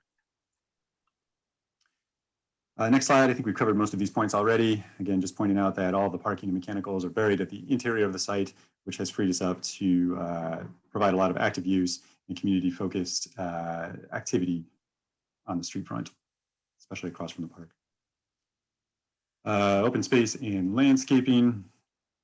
We're providing a variety of types of open space in addition to meeting the landscape ordinance, of course, in the public way. We've cut away our building at the corner to provide additional public space, views at grade. We've got a pet play area that's located up on the northern edge of our site at grade. That'll be some green space. And we have generous landscape open space for residents at the level 5 amenity terrace overlooking the park in the Merit School. Exterior materials will consist primarily of deep colored iron spot brick. It'll have a little bit of a sparkle to it. We're using a couple of subtly varying shades and finishes of the same brick in different areas of the building to highlight massing and emphasize the setbacks as the building rises. So the brick appears to get lighter, although it is the same color as it rises up the building. Deeply inset windows will be framed with dark metal and storefronts will be clad with a rich bronze finish. We are, of course, fully and enthusiastically complying with the city's sustainable development policy, primarily through obtaining a Green Globes certification. You can see a couple other things there that we'll be doing to achieve the 100 points. And of course, we're fully complying with the city's stormwater management ordinance. We're relying on green roofs to retain some water on site on the roofs, and we'll also have an underground detention vault. And with that, I'll hand it back over to Rich. Thanks, Ryan. Just to quickly wrap up on some of the public benefits, including the Affordable Requirements Ordinance. This project is located in the Near North Pilot area, which carries a 20% affordable requirement. The developer was encouraged by DOH and Alderman Sigcho Lopez to implement an innovative offsite ARO strategy, a key feature of which is a creative partnership with the Pilsen Housing Cooperative. PICO is a Pilsen-based co-op whose mission is to reverse the effects of gentrification and displacement by facilitating the creation of affordable housing targeted at artists and families. We have entered into a written binding agreement with PICO, which has been reviewed and approved by DOH, and which will initially result in the rehabilitation of a 6-unit co-op building located at 1716 South Morgan.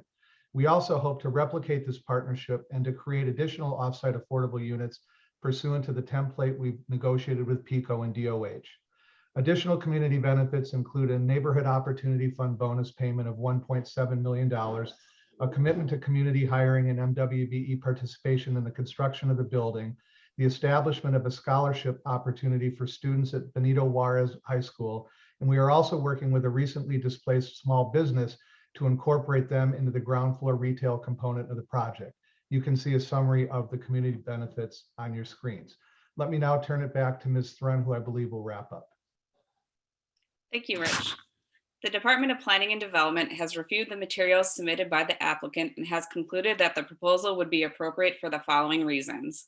The proposal is in compliance with the PD standards and guidelines and with the West Loop design guidelines. The proposal promotes economically beneficial development patterns. The proposal includes a level of amenities appropriate to the project, including terraces, balconies, and a dog play area. The proposal promotes safe and efficient circulation of pedestrians, cyclists, and vehicles. Additionally, the project promotes pedestrian interests, safety, and comfort, providing safe walkways and active uses facing the street. Please refer to my staff report for further details on the project and plans identified here today. Based on the foregoing, the zoning administrator recommends that the application for the plan development be approved and forwarded to the City Council Committee on Zoning, Landmarks, and Building Standards as such. Thank you. Thank you, Ms. Thrun. Thank you, folks. Alderman Sigcho Lopez was here but had to leave, so I'm assuming that we have his support. Do we have a letter on file? I don't have a letter on file. I do see questions from commissioners. Commissioner Searle, followed by Commissioner Novata, followed by Commissioner Reyes. I wanted to go back to the comments that were made at the beginning of our meeting. I think mostly by Moshe Tomset about moving this building back and adding more park space. And I'm looking at the building and I'm just wondering how that would be possible unless the building were maybe twice as high. You know, how would that be possible to even do? And the other part of that was something about, you know, they want to keep the Merritt School of Music there, but it looks to me like you're not touching the Merritt School of Music at all. So why would they not stay? Commissioner, it's Rich Clowder. I think I can answer those questions. Moshe was present at virtually all of these meetings, and we've had a lot of dialogue with him. And obviously, he's an important local stakeholder. We've done everything we can to accommodate some of the concerns that he's raised. Originally, the project did contemplate a partnership with Merritt School of Music. It was at that time that the project was of a much larger scale. And based on a lot of input that we received, we decided to scale it back and just do the single tower. We're trying to be as least impactful on the surrounding park and sensitive and complementary to it. I don't know that it would be on the table for us to be able to do anything more than we've already done, given the configuration of the lot and the relative small size of the site. But I take his concerns to heart and believe that we've been responsive to many, if not all of them. Commissioner Searle, any follow-up? Nope. Okay, Commissioner Novata. Thank you, Madam Chair. I just wanted to chime in and say, you know, while the Department of Housing has not finalized any agreement about offsite units here, I do really want to note that we've been very appreciative of the spirit with which this developer has come to the table and tried to figure out how we can benefit many of our local goals that the alderman has, that the community has, and that the Department of Housing has in parts of Pilsen, and really has come to the table, I think, wanting to meet those goals and with the spirit of trying to figure it out. And I just want to note that we're still working through it, but everyone's at the table. And I think if we can work it out, it will be a really creative roadmap for the future.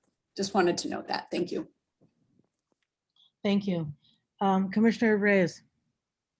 A couple of things. I think first, I want to commend the developer in terms of, and the aldermen, looking at the significant number of community meetings and how this project changed from the 200 plus to 80.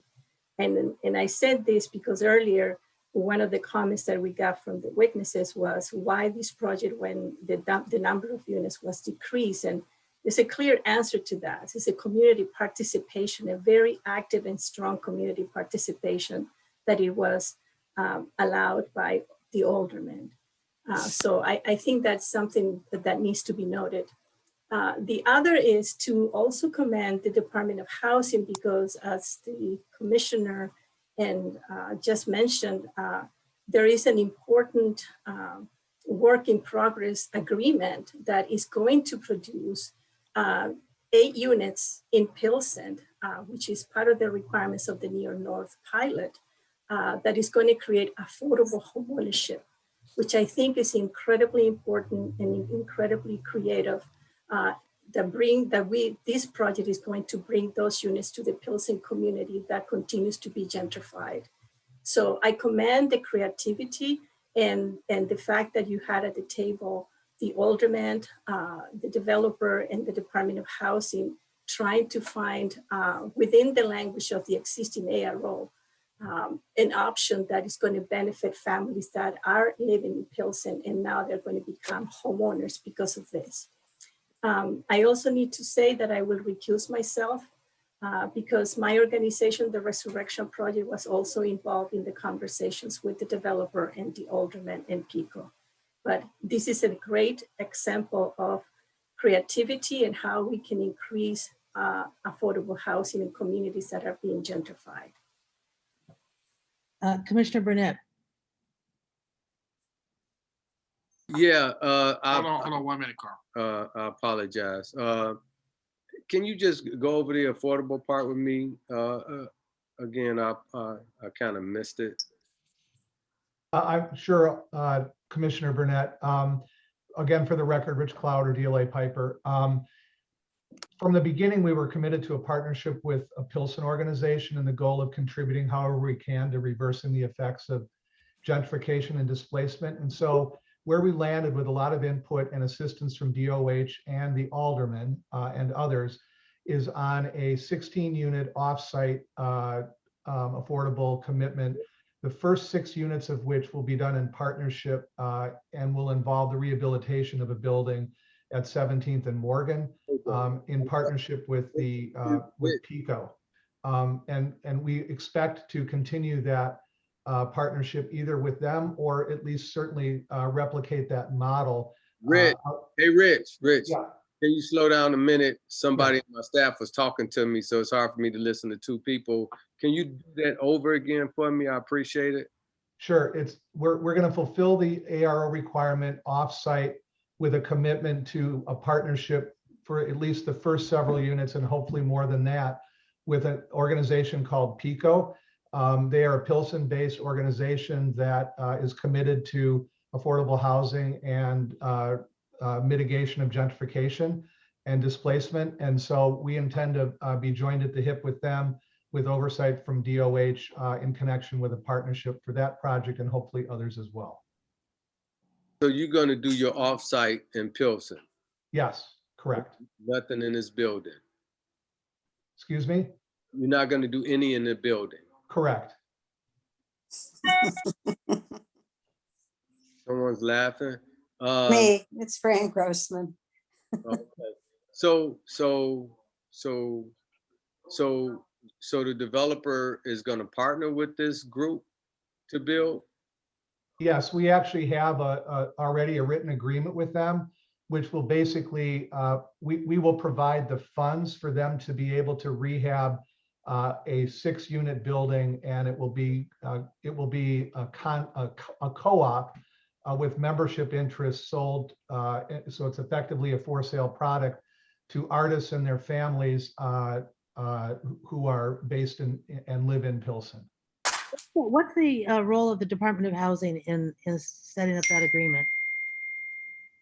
They're just providing technical support, and obviously we don't want to enter into an agreement without their buy-in, because they're going to have to approve whatever form the offsite housing commitment assumes. So we've just been proactive in engaging them to make sure that that they're supportive of where we want to go. And I commend the commissioner and her staff for really thinking outside the box on this and marrying up a project in the West Loop with a affordable housing initiative in Pilsen.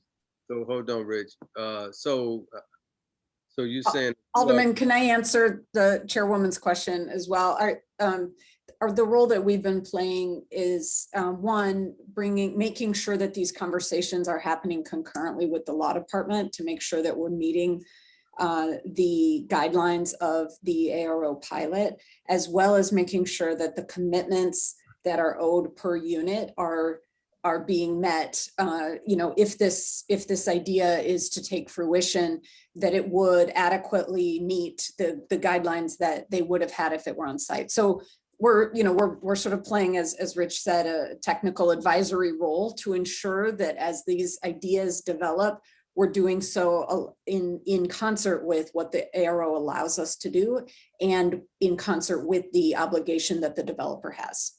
So the ARO allows them to just give them money and allow them to do it, or do they have to be partners with them, or do they have to build it? That's my question, Commissioner, from our conversation that you and I had earlier. Correct. No, in this case, the developer is doing the development in the version that we're exploring. So they are taking on that work to benefit. If this comes to fruition, it would then benefit a group that has been working to build affordable cooperative housing in Pilsen, but the developer is doing the development in this proposal. So you're saying the developer cannot just give the money to the group to build? Not under the terms of this ARO pilot. Not under the terms of mines either? And that is correct, sir. No. Okay, because I'm telling you, I'm gonna watch it. If you let them do it over there, I want you to let me do it on my side too. I'm well aware of your eyes on that and everyone's. This is, this is why we're involved, is to make sure that we are following the guidelines of the pilots for as long as they are in effect. All right, thank you. Thank you, commissioners. Commissioner Grossman.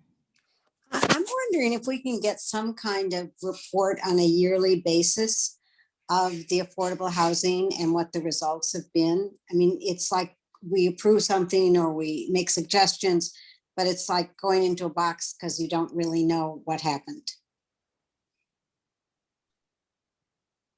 I can speak to that, Madam Chair, if you'd like. This is Marisa Novara, Department of Housing. I was hoping you would. Thank you. Sorry for Yes, sure. And we're happy to provide an update, either a written or as part of the meeting on a regular basis as to the outcomes for the ARO each year. And that is public. It's on our website, but we're happy to pull it into a report and share. Okay, so I should just look. I mean, maybe you could just send us all a reminder where it is on your website, because I wasn't aware of that, and that's probably my fault. But I think we do need to know what we've done, and if we're not reading it, if I'm not reading it and others are not reading it, we don't really know what happens, and that's our fault. So you have to help us be better. Chairwoman and Commissioner, it's Noah. If you want to work with me, if you want to have staff work with me, I will get an email blast out to all the commissioners. Thank you so much, Noah. Thank you, commissioners. Commissioner Searle. I just wanted to come back to this idea because when this project started, there were more units, and probably they were smaller units. And I think what this project has ended up to be, if I'm guessing correctly, from looking at the plans, is that they're larger units and they're going to be for sale and more expensive.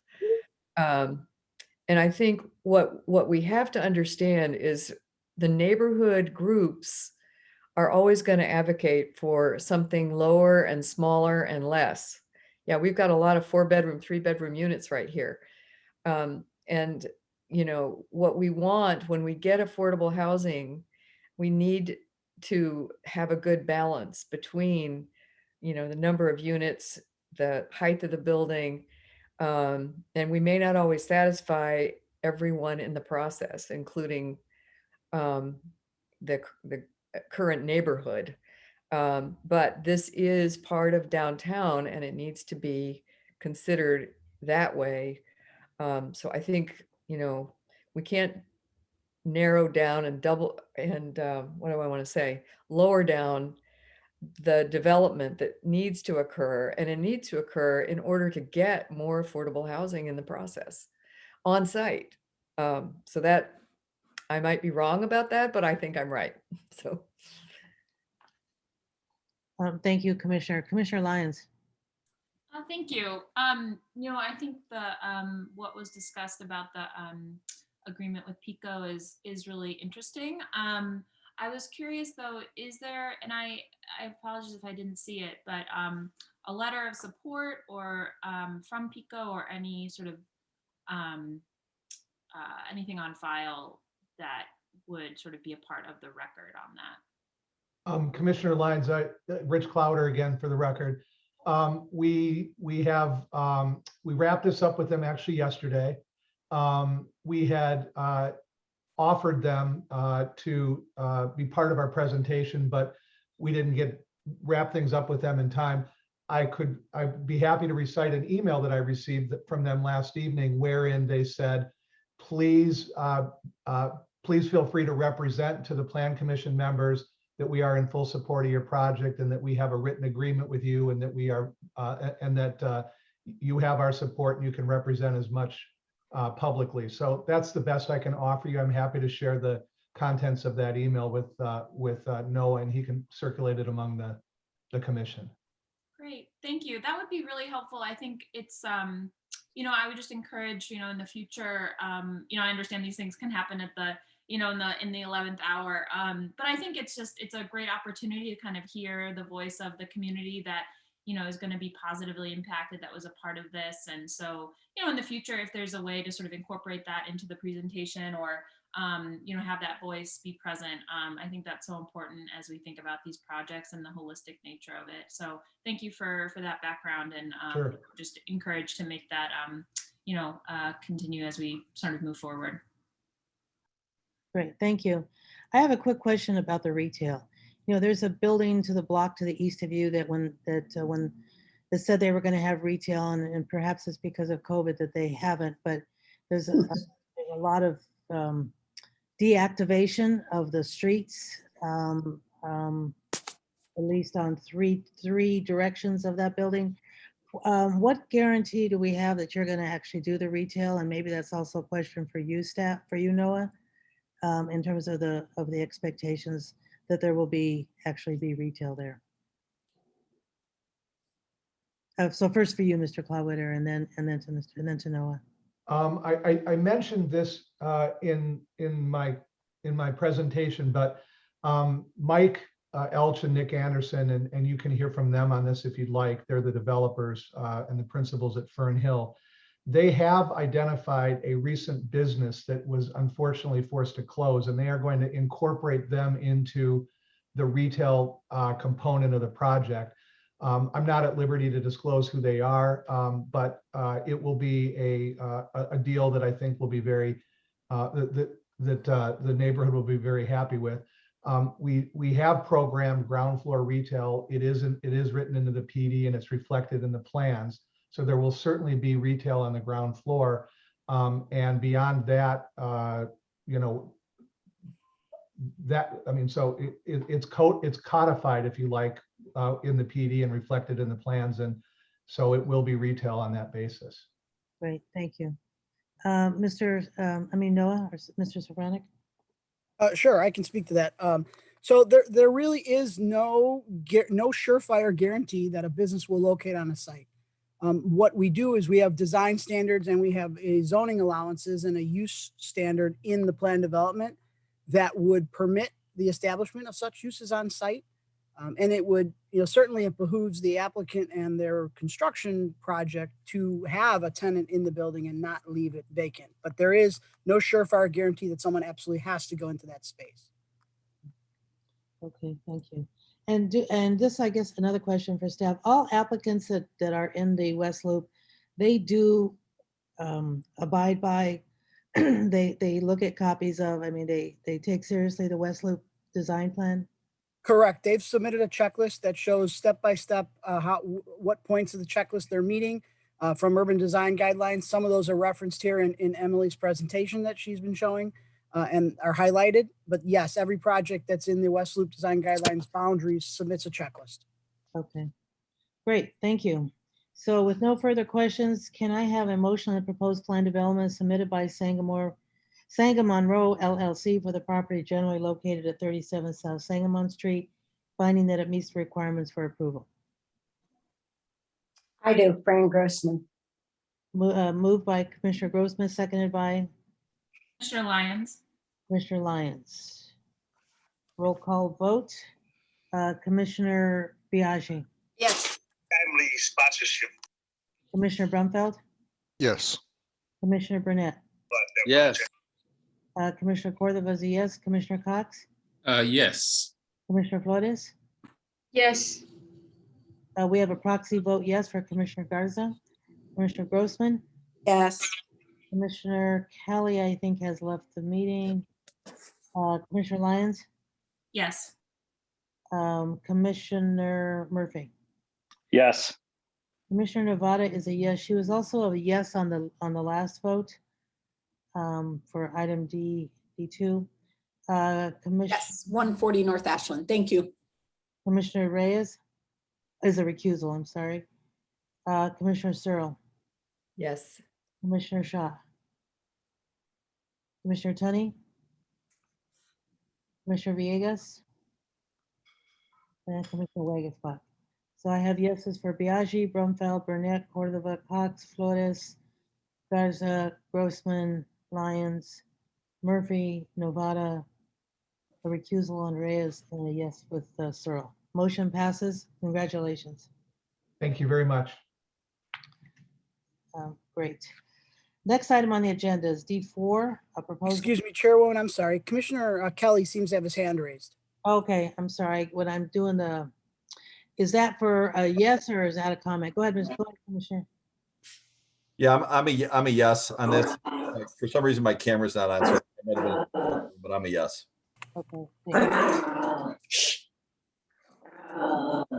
Next item on the agenda is D4, proposed Lake Michigan and Chicago Lakefront Protection Ordinance application submitted by Shorewind Towers and Court LLC for the property generally located at 2344 East 70th Place and within the private use zone of the Lake Michigan and Chicago Lakefront Protection District. Hi, this is Lisa Washington, my host disabled participation screening. I'm not able to share my screen. Can you hold on a second and then we'll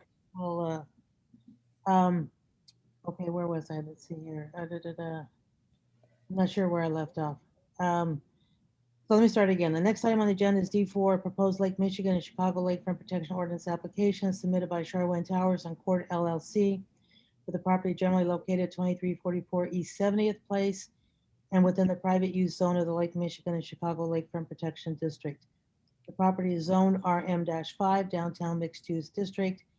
The applicant is proposing to expand an existing off-site parking lot from 27 to 48 parking spaces. This is in the 5th Ward. Lisa Washington will provide the context overview and the applicant will present their proposal. I'm sorry, but they're saying that I'm disabled. The host disabled participation. You're on now, Lisa. It's still popping up.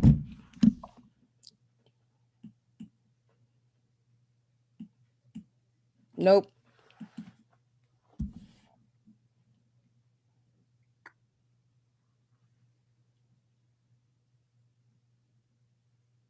I assume that the tech is helping to. Let's see, Mr. Costa is here, the attorney for the project. Maybe he can cover for Ms. Washington. Thank you, Noah.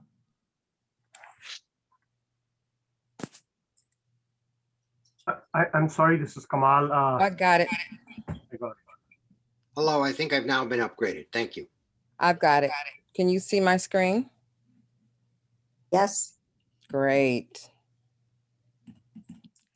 Good afternoon, Madam Chairman and members of the commission. My name is Lisa Washington. I'm a project manager with the Department of Planning and Development. The applicant is applying for lakefront protection approval for a property, an existing off-site surface parking lot located at 2344 East 70th Place within the 5th Ward. They are seeking, again, the Lake Michigan and Chicago lakefront approval for the expansion of an existing off-site 27 space surface parking lot. The plan is to increase the number of spaces by 21 additional spaces for a total of 28 spaces. Just for background, the expansion of the parking lot to contain the total of 48 spaces was approved by special use by the Zoning Board of Appeals on March 19th of this year. And on that same date, they did also approve the request for a setback variation. The community area, this property is located in the South Shore community. South Shore has a median income of about $30,000 and the median age group is about 37 years of age. Transportation and basically open space is a predominant land use due to being off the lakefront. It's followed by multifamily residential, which is about 25%. As stated earlier, the current zoning is RM5. They are not requesting a zoning change at all. But surrounding that area, you will find RM6. So again, this is off-site parking. If you can see my cursor, the parking lot is located here. And it is to provide additional spaces for a tower located just diagonal from the parking lot. I will now turn this over to Rolando Acosta, who will complete the presentation. Rolando? Good afternoon.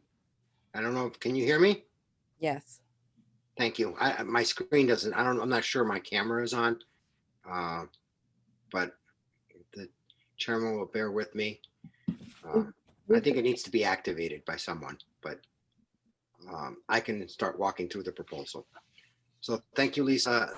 Thank you, Madam Chairman, members of the Plan Commission, Rolando Acosta. I'm here on behalf of the applicant seeking lakefront approval for the expansion of a parking lot.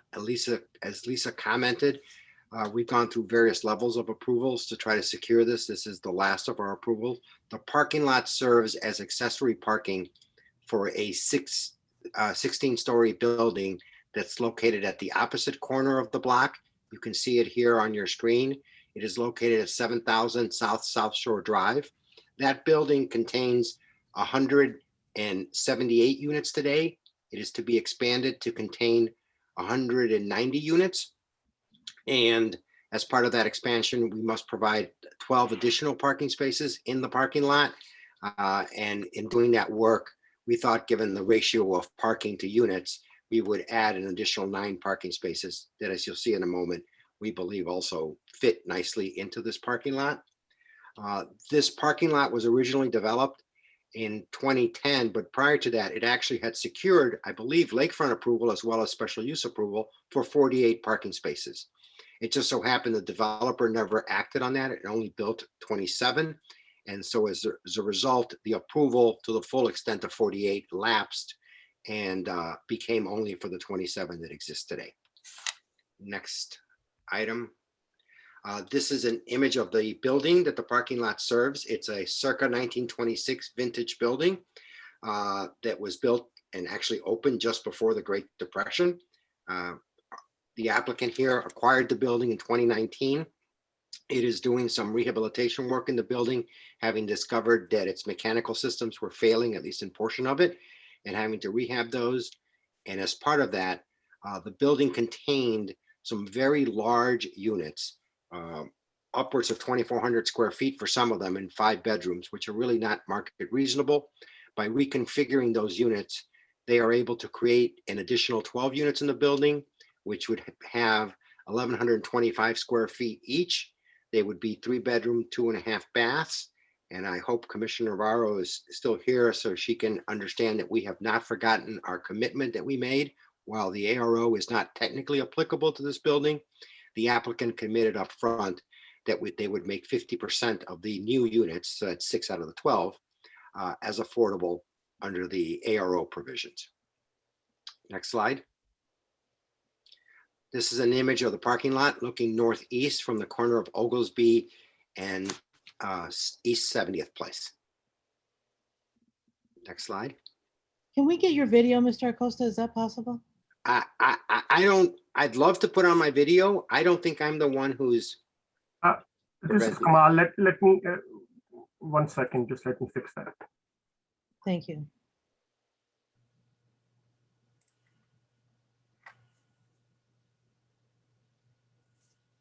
Now you can have both. Thank you. I was a little worried that you were just listening to a voice and not seeing a face. Great, thank you. Thank you, tech support, for ameliorating that. This image that's before you shows you the parking lot. Its northern boundary is an alley. It provides the access to the current parking lot and will provide the access to the future expanded parking lot. As a result, there will be no new curb cuts on the street. There will actually be no curb cuts from our proposal. The image on your right is a view looking straight east along East 70th Place. Next image, please.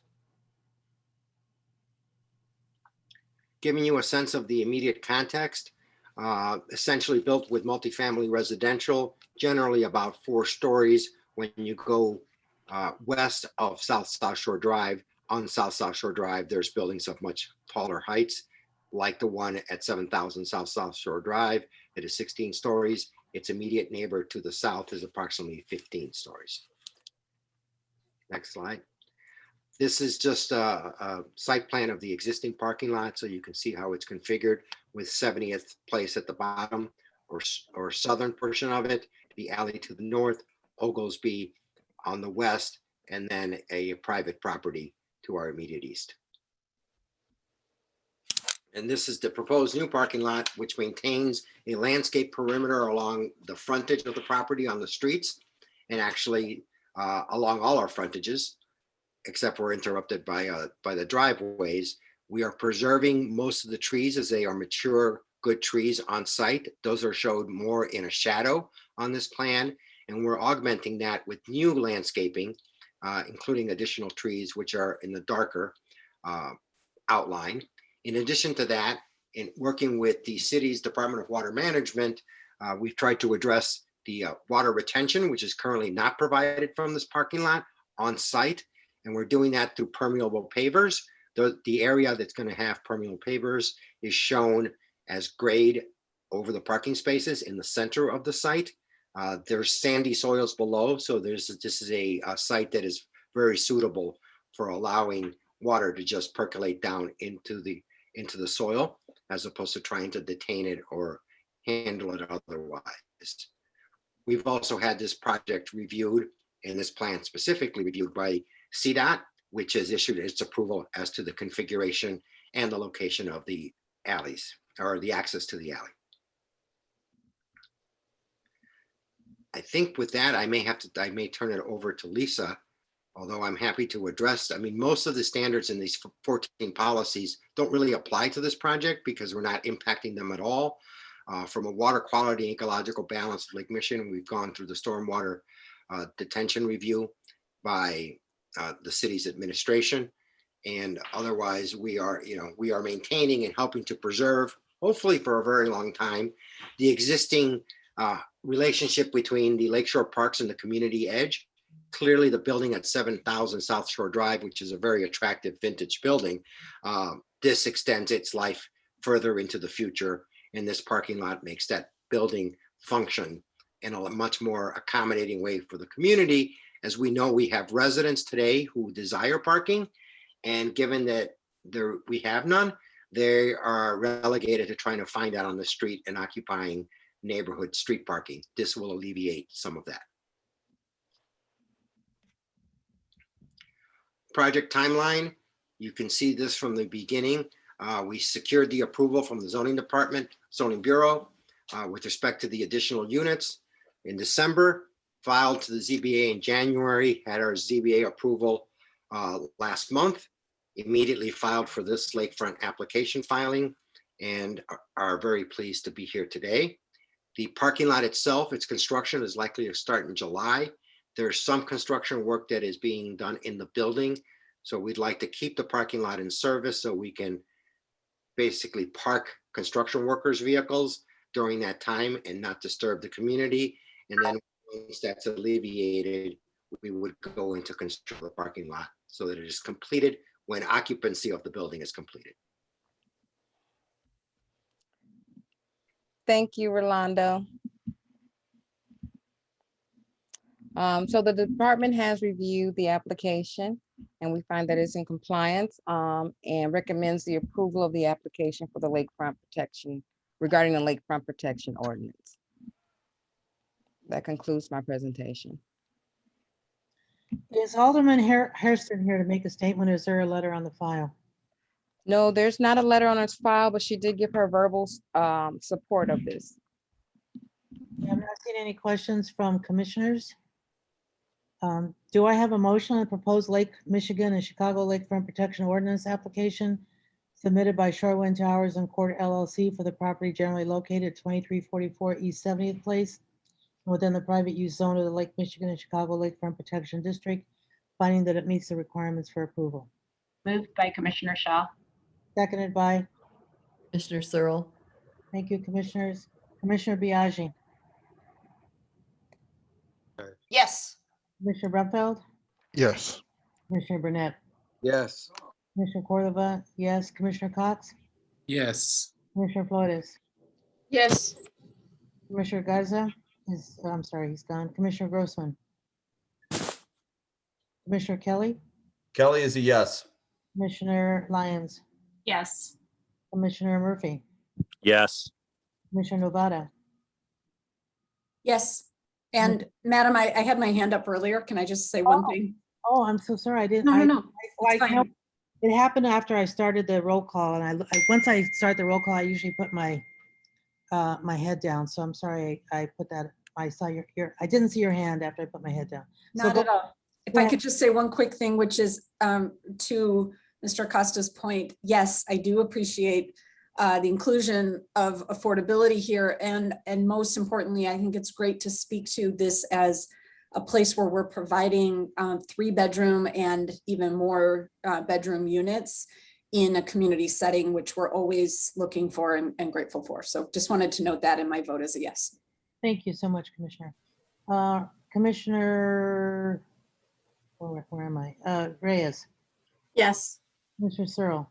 Yes. Commissioner Shaw. Yes. Commissioner Tunney. Commissioner Villegas. Commissioner Wegasbuck. All right. Tani is a yes. Thank you, Commissioner. I know that the aldermen often have multiple meetings at one time. Motion passes. Congratulations, Mr. Acosta. Thank you, everyone. Thank you. We have another item, but then afterwards, we've got a really exciting presentation, commissioners, by Ms. Radovich. So we'll keep on moving here, and once we get past this presentation, we'll move on to chair's update, which includes a presentation from Ms. Radovich. So this item D5 is a courtesy presentation to the Chicago Plan Commission submitted by Fleet Portfolio LLC for the property generally located at 1201-1299 West Concord Place. The subject site is currently Zone Plan Development 1438 and is identified as parcel G1.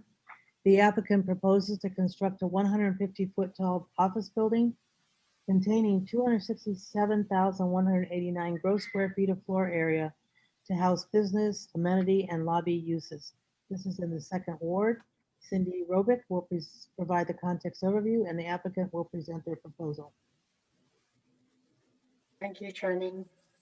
Just want to make sure you can share you can see my screen. We can see your screen, and when you probably plan to do this anyway, but if you can tell us why this is informational versus the fact that we need to that we don't. Thank you. I absolutely will. Good afternoon. For the record, my name is Cindy Chan Rubik. I'm the Assistant Commissioner and I lead the Central Planning Region for DBD. The subject property is located at 1201 to 1299 West Concord Place within PD 1438, known as Lincoln Yards South. This PD boundary generally spans from the Chicago River to the north and to the south at Concord Place, and from Ada Street and to the Chicago River on the east. The applicant is Sterling Bay, also known as Fleet Portfolio LLC, and has submitted a site plan review application for parcel G1 for a new 9-story commercial building for life sciences office use. The site plan review application is being submitted for an informational presentation to Chicago Plan Commission, consistent with the PD Statement 15. The site is in the Westtown community area near the Lincoln Park, Bucktown, and Wicker Park neighborhoods. The site is also in the North Branch Industrial Corridor, located on former manufacturing and industrial land east of the Kennedy Expressway. The subject G1 parcel is at the very southeast end of the PD boundary and has 58,594 square feet of net site area and borders the west bank of the Chicago River, just north of an existing Home Depot. When originally reviewed by the Chicago Plan Commission here in January 2019, the first phase of Lincoln Yards development was actually planned to be on the north side with 3 new commercial buildings. Over here, I can point it out. Here. Okay. However, given the change in economy over the last year, the developer has instead decided to start with this 1 commercial building at the south end of Lincoln Yards South. Consistent with the North Branch Framework Plan adopted in Plan Commission in 2017, the Lincoln Yards South PD was approved with a maximum total FAR of 6.28. For this parcel G1, the FAR was identified in the PD bulk table as 3.04, and this proposal is requesting an FAR of 4.56 as part of a minor change request, which is allowed under the provisions of this PD. The maximum heights allowed in this PD for the development parcels range from 150 to 500 feet with a mix of uses, including the office use that is proposed for this parcel. The building height proposed for this G1 parcel is 150 feet, meeting the PD maximum height for this parcel. The bulk of the building is broken down with shifting bars, a varied roof line, and projecting balconies reminiscent of an Art Deco architectural style. The existing street network is deteriorated and does not follow a standard network grid layout due to the former industrial uses in this area. The applicant has been working with CDOT to develop the improved street grid to meet CDOT standards, and this development of the G1 parcel provides an extension of Concord Place from Thrube Street, which is here, to the river. The proposal includes a significant setback from the edge of the riverbank to the west facade of the new building. It's just over 100 feet, well exceeding the 30-foot setback requirement of the Chicago zoning code. And you can see this is a proposed connection from the street level of Concord Place, the new Concord Place, going down towards to get close to the river. Sorry. And here's another view of West Concord Place. The project is aligned, sorry, my cat is in the way. The project is aligned with the goals of the 2017 North Branch Framework Plan, as the new office building will be an economic engine and vital job center. The new street and riverwalk provides better access to all transportation modes, and the design of the river's edge enhances the area's unique natural environment. The proposed Riverwalk incorporates several features outlined in the 2019 River Design Guidelines and the Lincoln Yards PD Design Guidelines. There's again the significant setback, a 16-foot wide multimodal path, a naturalized edge along the river, ADA accessible access from the street network to the river's edge, stormwater management through plantings, upland habitats, and porous paving, dark sky compliant light fixtures, a variety of seating areas, signage and wayfinding, and a future underbridge connection once the Concord Place Bridge and future parcels north of Concord are built. I'm going to transition this to Katie from the applicant's team. Thank you. For the record, my name is Katie Janke Dale from the law firm of DLA Piper. Along with my colleague, Rich Clowder, we represent the developer in this matter. As staff indicated, this project is within an approved PD that was approved back in 2019. In addition to the initial community outreach that was done as part of that initial approval, we have met and discussed this specific proposal with the Lincoln Yards Community Advisory Council twice at a town hall that was hosted virtually by Alderman Hopkins and the Sheffield Neighbors Association. We've also met with Friends of the River and the River Ecology and Governance Task Force. In response to that feedback, we've made an extensive discussions with DPD staff. We've made the changes shown on the screen. Specifically, we naturalized the river edge and the north portion of the property. We've provided a terminus for the Riverwalk at the south end of the site, while still accommodating for future connections if the Home Depot site is ever developed in the future. We've widened the entrance at the top of the Riverwalk to help with bicyclist and pedestrian safety. We revised the plantings to make them more naturalized, and we added bird-friendly glass treatments to the building. Next slide. The approved plan development also requires that the developer execute and record a development easement and maintenance agreement, or DEMA, prior to obtaining a building permit for this building. The DEMA will grant public access to the Riverwalk and the future park space in perpetuity. It also will contain provisions prohibiting discrimination and requiring the developer to provide for insurance. Next slide. The DEMA will also contain maintenance obligations related to landscaping, plantings, lighting, trash, snow, and other capital improvements. Next slide. Programming of the open space and Riverwalk will also be governed by the DEMA, which will be consistent with the practices of the Chicago Park District. This includes provisions for nonprofit and other special events hosted by both the property owner, users, and others in the community. Next slide. And finally, the DEMA provides the city with enforcement terms, including the right to enter the property, to monitor and resolve any issues. With that, I will turn the presentation over to Brett Taylor from Gensler to go through the proposal in more detail. Brett? Yes, hello. My name is Brett Taylor. I'm a project principal with Gensler. Everybody can hear me, right? Just, and you never know in the Zoom meetings. All right, sorry, just checking. You never know. Yeah, so the site plan we're showing here, as we had said, the site is bound by Concord, the future right-of-way to the north, Troop to the west, and then the Chicago River. The building is taking advantage of the future Concord right-of-way as the road slopes up. For the future bridge connection, we are able to actually have a lower level to screen parking from the street edge, which we'll see on the next slide. And as Cindy mentioned, we do have a significant building setback from the 30-foot requirement depending on the slope of the river, between 70 and 100 feet. Next slide. As I mentioned, because of the Concord right-of-way, the parking is actually screened and below and basically semi-submerged, built on grade, but with the right-of-way screened from Concord. We do have a single curb cut for the parking and loading entry, as you can see on the left, to minimize kind of the impact on the roadway. The next slide. The ground floor is at grade, so we have a direct access from Concord and the drop off to the main lobby.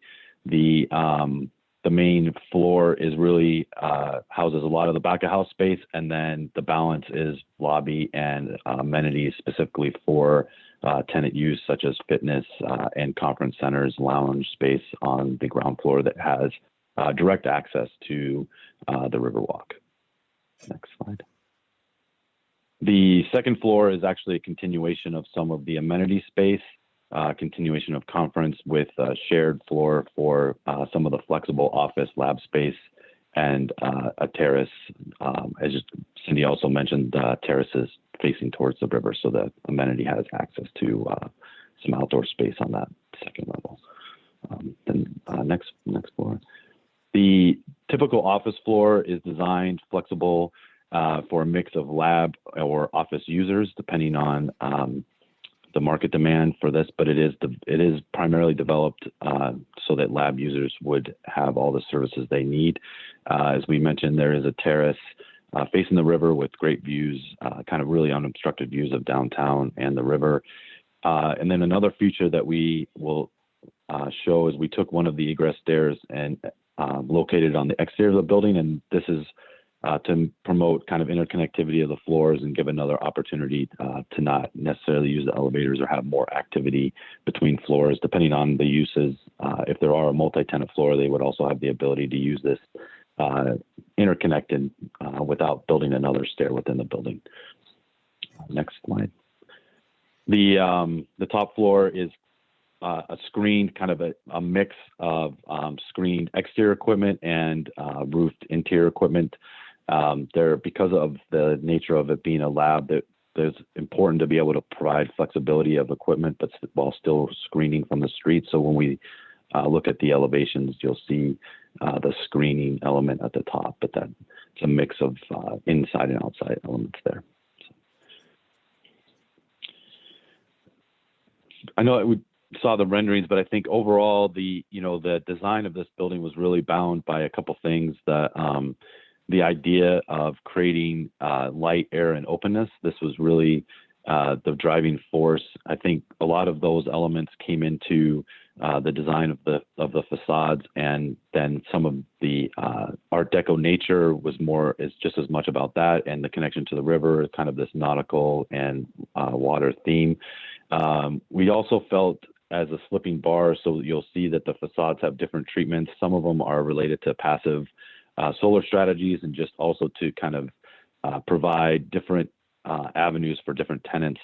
Lab needs don't need as much sun. So on the north side, we have a more open facade, and if you go to the next slide, the south facade has a more opaque facade to mitigate some of the solar heat gain, to create to just mitigate that need to mechanically cool the building in the summer. Sorry, go to and then again, the east facade is primarily terraces facing the river, and then the west facade has the stair, which is the activation between floors. And then the section where you can see the primary office floors, the shared office floor, double height lobby entry, and then the connection of the two-story amenity towards the river. The materials for the building are primarily glass and metal panel. We have shown a concrete panel. We're actually looking not to do necessarily concrete, but to use a metal system that has a look and feel of concrete. It's part of the overall aesthetic, both inside and outside of the building. The building facades are really designed with an overall architectural expression, and that carries from the inside to the outside. And we obviously care a lot about durability of materials and promote the quality of the public realm. We think that this building has really been successful for that. Go to the next slide. This is just an axle of the kind of the double height lobby entry, showing again just some of the metal panel and glass. Obviously in the lower levels, there's a desire to have more transparent glass, maybe slightly less performing. And then, as we mentioned, the glass will employ a bird-friendly strategy. Go to the next slide. This is a highlight of kind of the south facade, showing the metal overhang, again, to help shield the glass in the summer from solar heat gain, and then obviously a higher performing glass on the office floors to mitigate the energy use.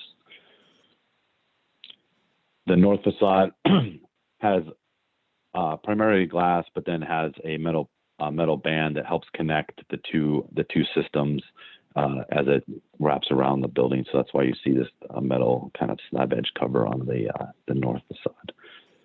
Next slide.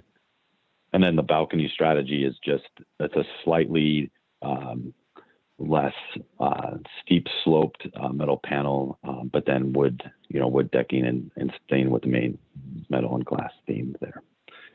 And then the next slide. This is the mechanical screen. So you can see at the top, we have a strategy that provides whether it's an enclosed roofed space or an exterior screen, it's a consistent look. So it'll be a combination of louvers and screen elements, but whether it's exterior equipment or interior equipment, has the same look and feel at the mechanical penthouse. Go to the next slide.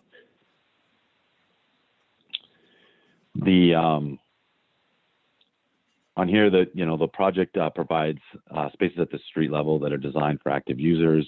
As we get in, we'll have really specific slides on kind of the connection to the Riverwalk, which is really important. We've worked a lot with CDOT and the Concord right-of-way to connect the bike paths and the pedestrian paths through the building and down to the Riverwalk, which we'll have later in more detail later in the slides.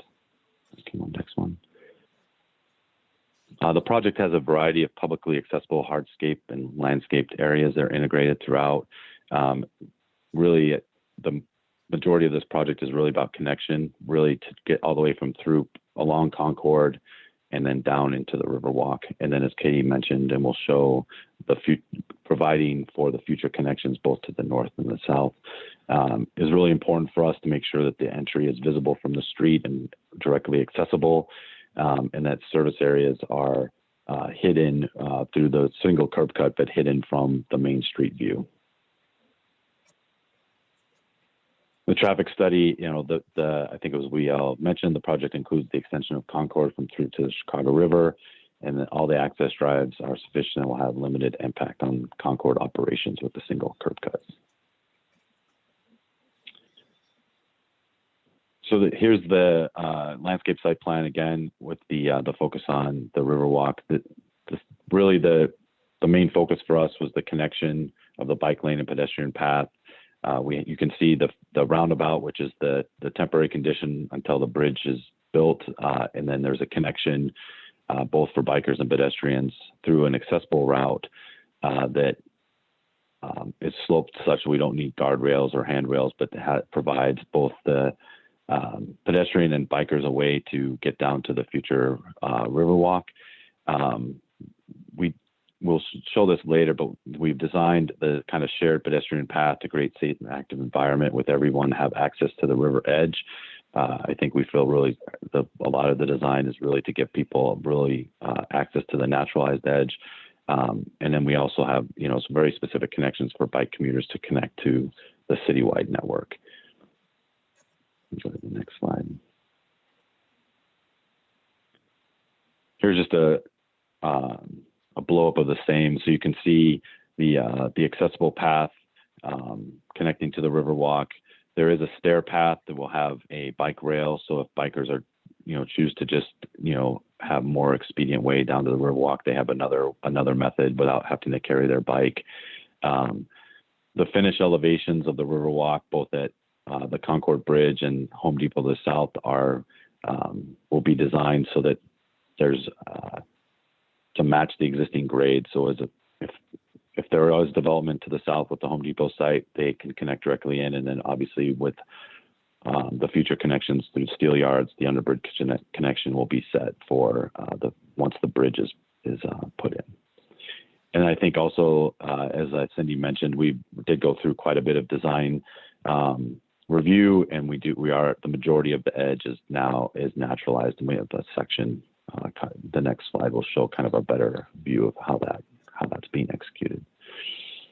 So here you can see the naturalized edge. We're utilizing a kind of a two river wall system with a rock base to help for erosion, and then a naturalized edge with native plantings. And then you can see the mix of seeding and connections back to the Concord right-of-way. The next slide.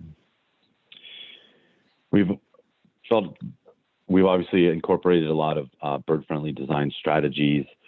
These some of these are we mentioned the bird-friendly glass, but also the inclusion of bat boxes and birdhouses, obviously making sure that we have lighting that is controlled, that is not interfering with migratory patterns. We're being cognizant of like where we have green, not green with the no greenery internal to the building. We don't have terraces that have any landscaping that would necessarily attract birds, and and we're not using any reflective glass. You can go to the next slide.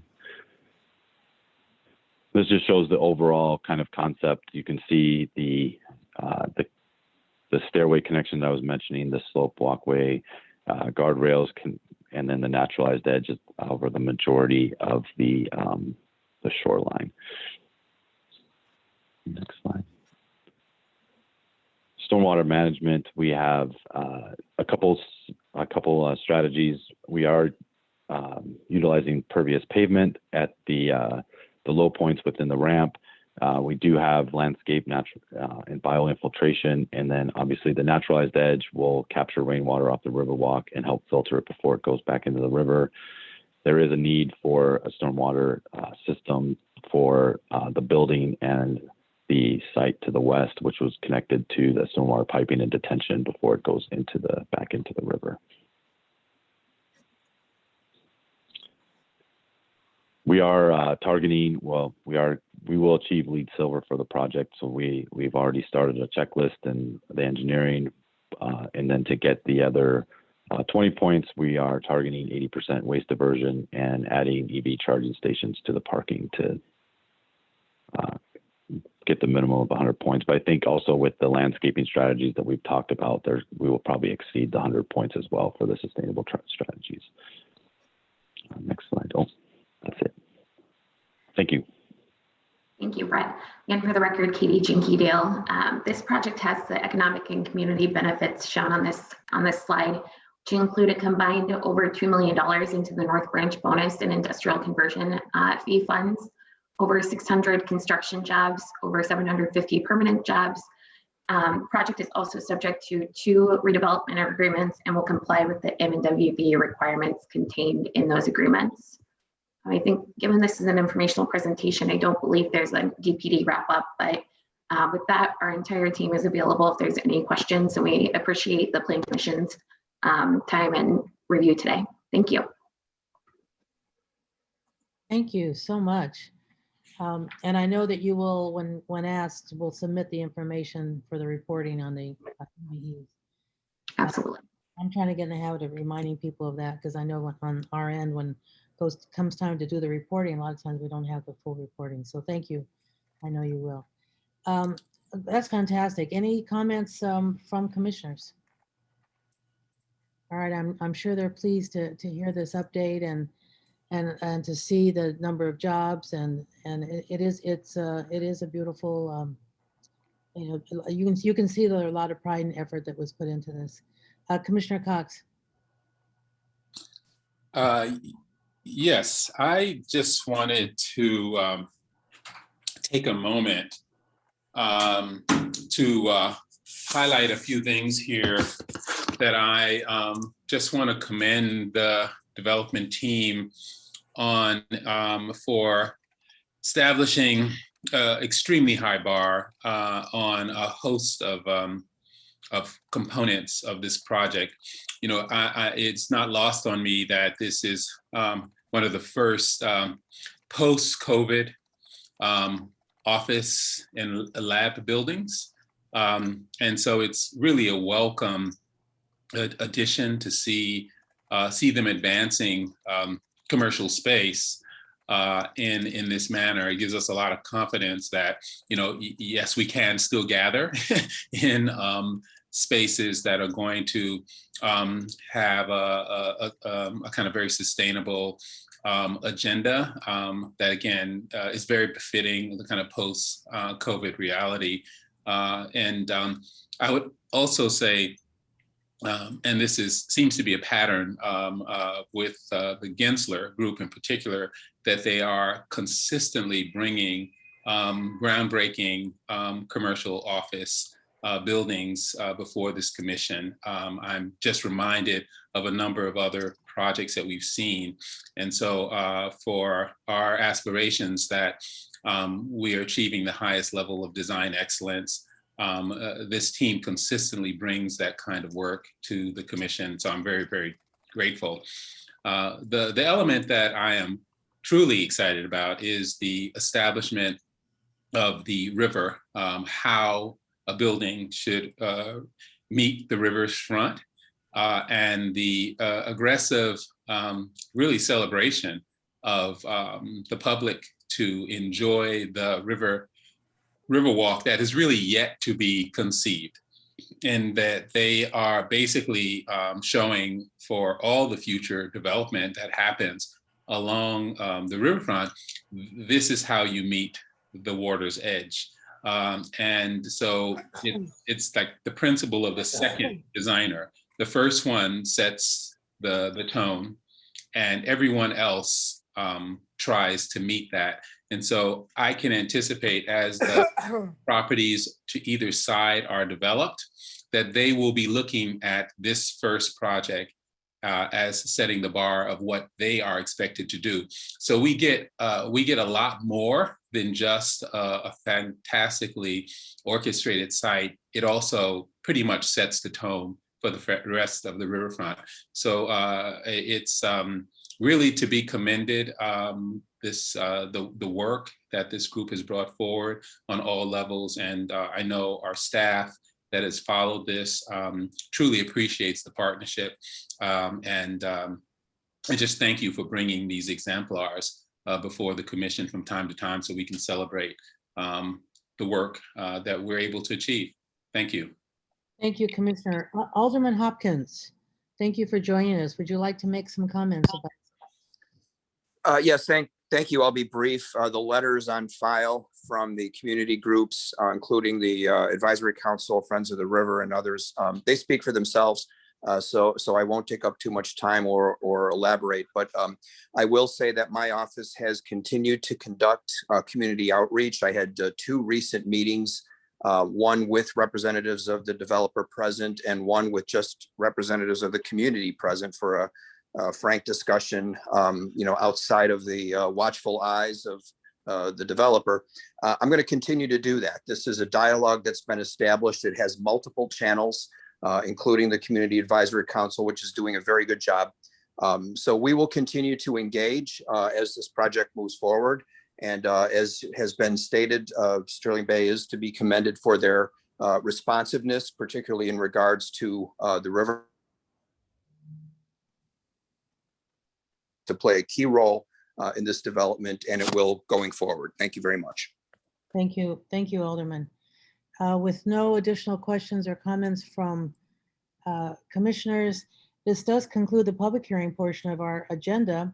However, we do have one additional informational presentation to be made, and I'm really excited about this one.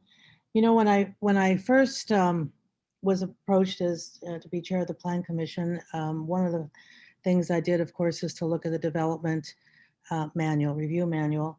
And, clearly there were some things that needed to be updated, and there were some improvements that I thought could have been made on it. Concurrent with that, I was also very aware of the frustration, for example, of different stakeholders, maybe who felt that they were not having very much enough of an opportunity to have input into a development project, that they felt like maybe they were coming before the commission and to make a 2 or 3 minute 3 minute presentation on something that was already pretty far down the line. And my perspective was that it would create a win-win situation for both developers and for the various stakeholders if stakeholders could be more actively involved earlier in the process, and in fact throughout the process. We saw evidence of that in a project that we all heralded, the Michael Reese site, and this was a place where some of what Nancy Radovich is going to present to us were implemented, and we saw the results that came about because of the sort of early and active engagement of stakeholders in the process.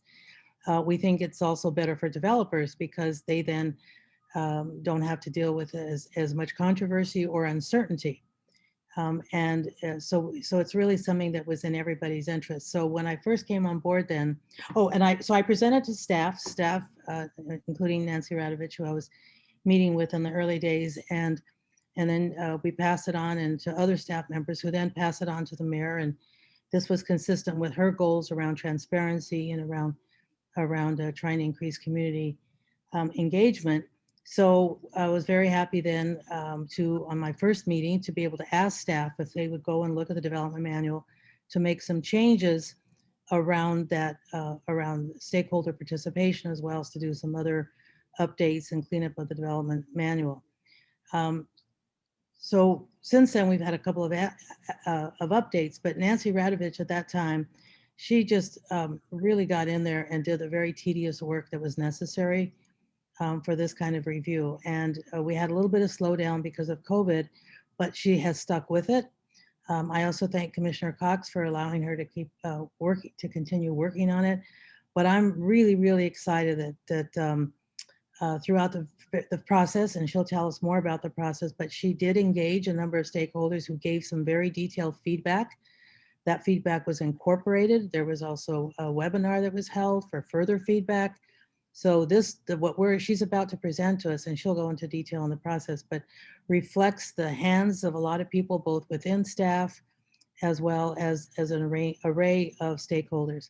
So I couldn't be more excited for her to present this to us, and for us to then, I don't think we officially adopt it, but we kind of give it our thumbs up, and then we move on to what's next from this. So, and I'll say something about that after Ms. Radovich speaks. But again, I can't thank you enough for your really hard work and your diligence and your fortitude in staying with us. So let me turn it over to you, Ms. Radovich, for you to make your presentation to us. Thanks. And I am going to apologize in advance. I seem to have picked up either a cold or hooray, I got a COVID shot, and maybe one of those post-COVID kind of symptoms. So yeah. Share my screen.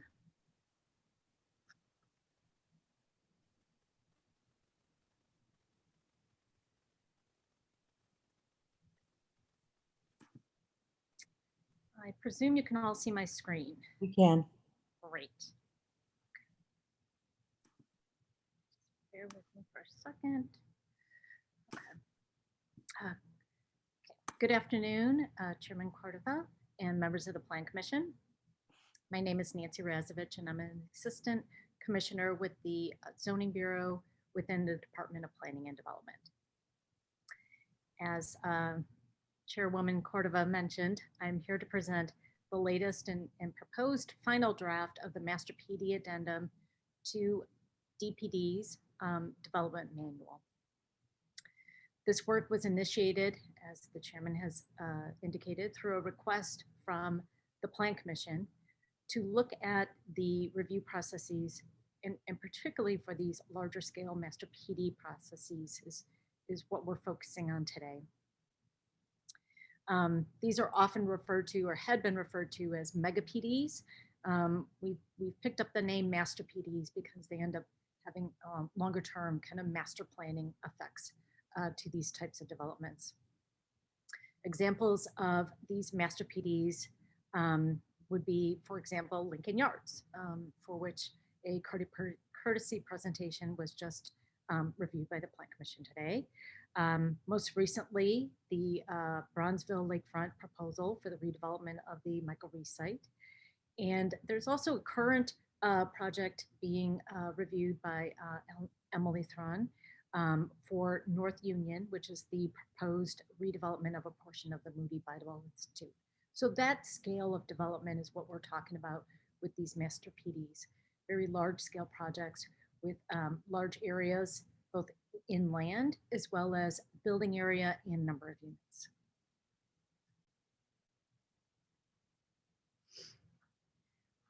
When we took on this endeavor at the directive of the Plan Commission, what we were looking at is what are our goals with this Master PD Addendum? What we really wanted to do is establish, first of all, thresholds for which projects we really want to capture under these more refined review guidelines for what we're calling the master PDs.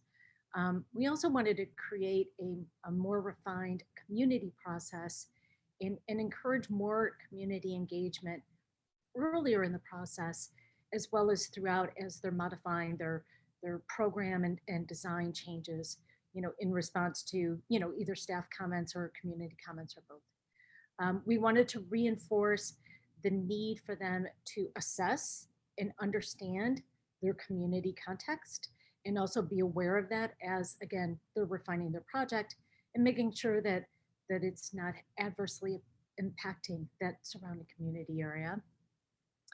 And then related to that, we wanted to make sure that we were looking at these supplemental studies and materials section within the PD manual. There is a section that already exists for standard PD reviews that allows for staff to request additional studies, a light study, a wind study, depending on the scope of the project and the location. There's a list of studies in there.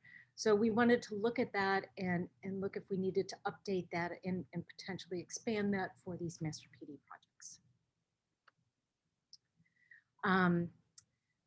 This has been an ongoing project. There's been a lot of input with staff, as the chairwoman has already indicated. There's also been some community engagement, a couple opportunities for that. This initiated back in the fall of October 2019. We had a 60-day community, it started out as a 30-day and then extended to a 60-day community input period.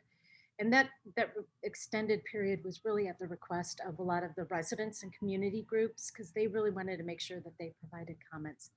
We got a really, really good collection of comments and a variety of comments.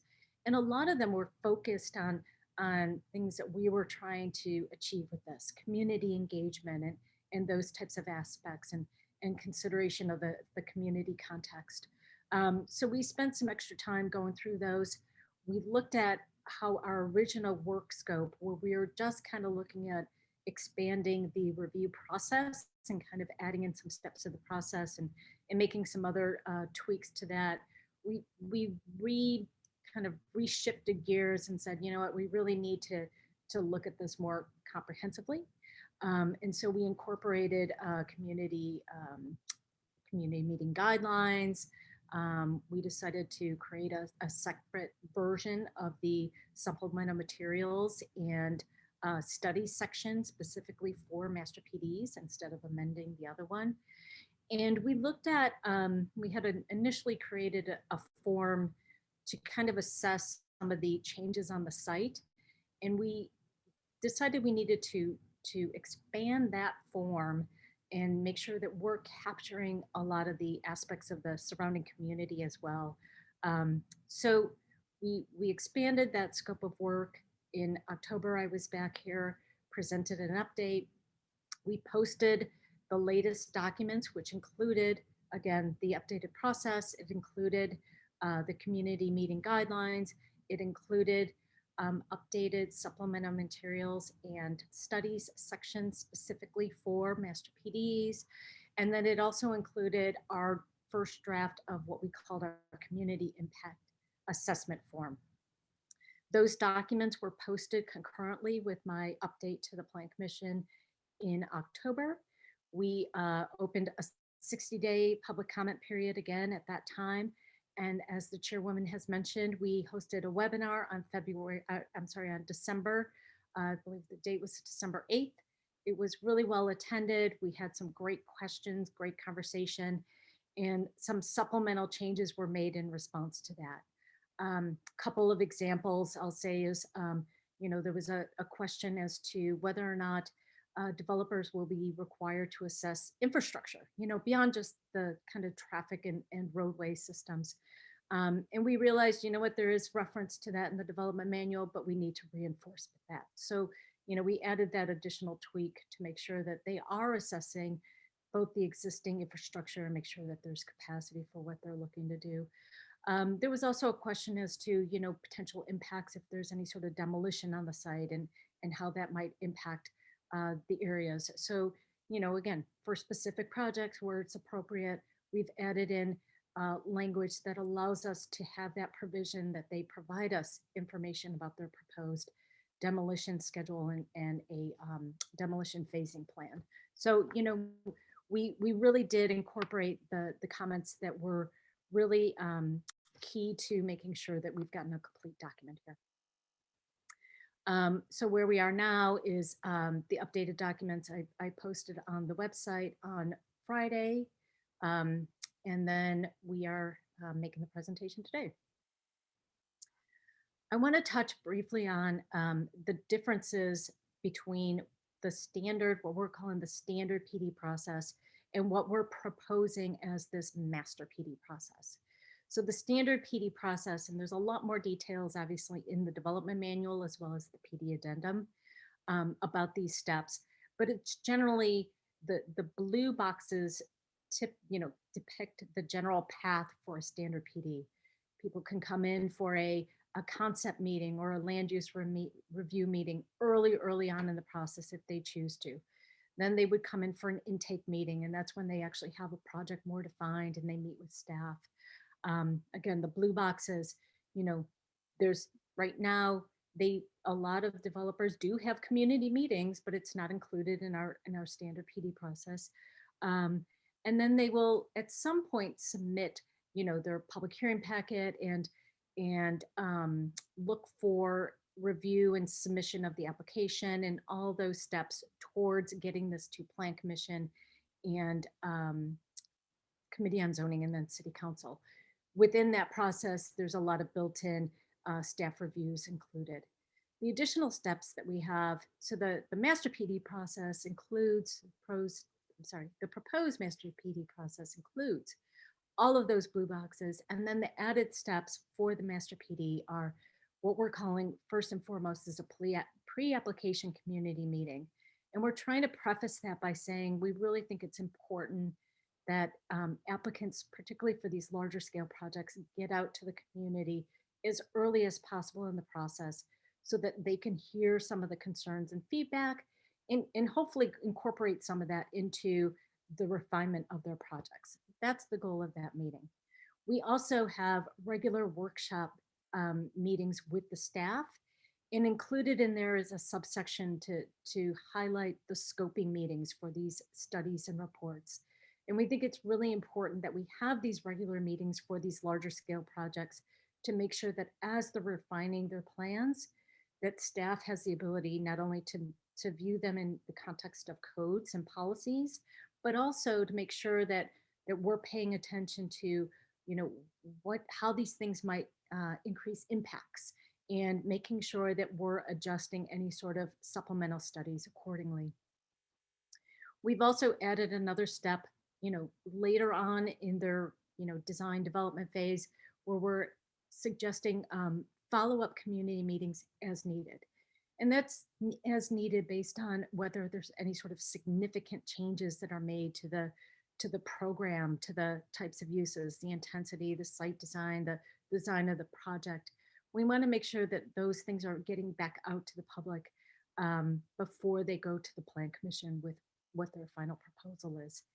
And then the last step that we've added on here is it's a step kind of like after the fact. So, once the PDs are approved by City Council, and very typical with these master PDs, as you saw today with Lincoln Yards, there's oftentimes a refinement maybe of one phase, but the future phases will include certain provisions for each of the sub areas based on how many units they can do, the zoning parameters to which they can build, the building envelopes, and then they'll include some design controls as well and design guidelines. Right now, that process, what we call the site plan approval process, is administrative, and it goes through all the staff reviews, and staff, confirm that it's consistent with what we expected from the PD. As part of this master PD addendum, what we're proposing for these larger scale projects, because they are so long-term and because they can have such big impacts, is that they follow through from what we're calling that follow-up community meeting stage, that they present their concept to the community again as they're working through these refinement of the future phases through their site plan approval process, and also present these to Plan Commission to allow for some added feedback and comments that would still ultimately go to the zoning administrator who is charged with confirming that these are compliant with the PD.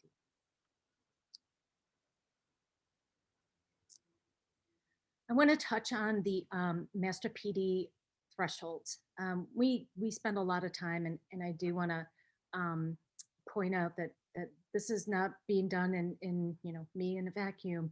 A lot of the planners, Noah and Emily and Cindy, who've been working on some of these larger scale projects or have worked on these in the past.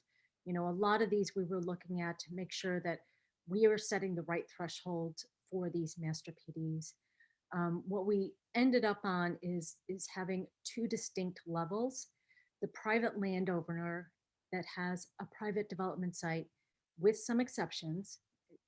It's not a lakefront site and it's not an industrial site. That's part of one of these, the recent code changes. There's a recent code change for specific industrial uses that now require additional review. So any of those private developments that don't fall into those subcategories of having, waterfront or these select industrial uses on them would meet these thresholds of a site area of 20 acres, gross 15 net, 40 million total square feet, or 4 million total gross floor feet, or 3 million incremental increased floor area. And then total number of what we're calling dwelling units, hotel rooms, group living units, all of those kind of entities that add a lot of people, population to the site. Either a total of 4,000 of those or an incremental increase of 3,000. Similarly, we've got the breakdown for city-owned land, because we think as the city, we should be at higher standards. We also have city as co-applicant. And again, these waterfront sites or those industrial properties that fall under the latest zoning amendment, specifically within these two sections referenced here. And we've set the bar a little bit lower because those sites can, and those types of developments can have additional impacts because of where they're located. And because, if we as the city are a co-applicant, we want to make sure that we set a higher standard for ourselves. I'll point out one thing, that we have gross floor area, gross number of units, and incremental increases, because again, we want to make sure that we're capturing those projects that result in maybe a significant change in the type of use and maybe a change in the type of intensity. So that's why we have the 2 level for the thresholds. So the other aspect of this is that community impact assessment form. And as I mentioned earlier, what we did is we created this, it's about a 3 or 4 page form that includes a lot of specific data where we're trying to gather it. It's a form that we expect to be filed upfront and early in the process. And what we want to see is some general data about the community. What are the demographics? What are the primary surrounding land uses? We want some information on the schools. What are the school capacities and where are they located? Public infrastructure and facilities. We want to understand also the community character and any sort of housing that might either be on this development site or in the area. So we've also asked for them to submit in conjunction with this form what we're calling a community character analysis, where they look at things like, are there historical resources, cultural resources, anything like that that are really key to this area. And then also a housing and housing displacement impact form, again, to pay attention to the housing in the community area, as well as any housing that might be displaced on the development site. We also asked some general information about the site on that form. And then the final section is really a comparative analysis, and it's a little bit more detailed. And we asked them for really more details on residential uses and the types of units they are proposing, and existing versus proposed, and that incremental change. Again, we want to understand the incremental change. Open space, anything like that that might be changing on the site. We want to get a better understanding. If there's any sort of parking in this area, in the development area, public parking, we need to understand how much we might be losing. So a lot of that tail end of the form is also to understand what are the incremental changes of the specific aspects of the development. So again, that we can better understand and prepare for how we might assess any sort of impacts on the community. And then community engagement. As mentioned before, community engagement is one of the keys to what we want to emphasize in this process. We have proposed defined steps within our new Master PD review process, where we have that pre-application community meeting as well as the follow-up ones as needed. For these larger scale PDs, we are proposing, and we've actually already started doing, specific web pages on the city's website that are targeted for these projects. One was set up for Marco Reese, and another one has already been set up for North Union, which is the Moody Bible development site. That'll include information about, public meetings. There's a recent video from a North Union community meeting, for example. And then we want to have that, again, that enhanced site plan review process on the back end when they come in with those additional development phases. And we want to make sure the community is able to participate in those reviews as well. And then we've included Master PD community meeting guidelines, where again, we reinforce defining the community. We reinforce how they should get the word out, and we encourage having multiple platforms beyond community meetings to allow for getting all the stakeholders within impacted areas to have the ability to not only understand the project, but to provide input on that development. And then finally, we created a separate and distinctive supplemental materials and studies section for this Master PD review process and this addendum. It primarily mirrors a lot that's in the standard PD section of the similar nature, but we've added 2 additional requirements here. We've got that community impact assessment form that I just explained. And then we've also added another analysis type that staff can pull out as needed. And we're calling it a community facilities infrastructure and housing analysis. And that's where we get into a little bit more details about some of the nuts and bolts of the aspects around the community to make sure that, as needed, they're providing the more refined study, more than what they might provide on that community impact form, on the potential impacts on the schools, on any sort of architectural, historic resources, public infrastructure, waterways, housing stock, those types of things. And then for Master PDs, we thought it was important that right off the bat, they understand that even though there's a whole list of potential types of supplemental materials and studies, which are case specific, there are going to be 4 specific things that we are absolutely going to want for every Master PD. It's the community impact assessment form, traffic transportation study, this economic impact study, and then we really need a good narrative and summary of their compliance with all the city policies, plans, and initiatives. Real briefly, I don't want to get into every word here, but the reason I put this slide together is I really wanted to kind of show where we started. And where we started, we had, proposed some changes to the review process, added in some community engagement, had a smaller version of this community impact form that was really more focused on the site. And really we're kind of encouraging some of these additional steps in the process.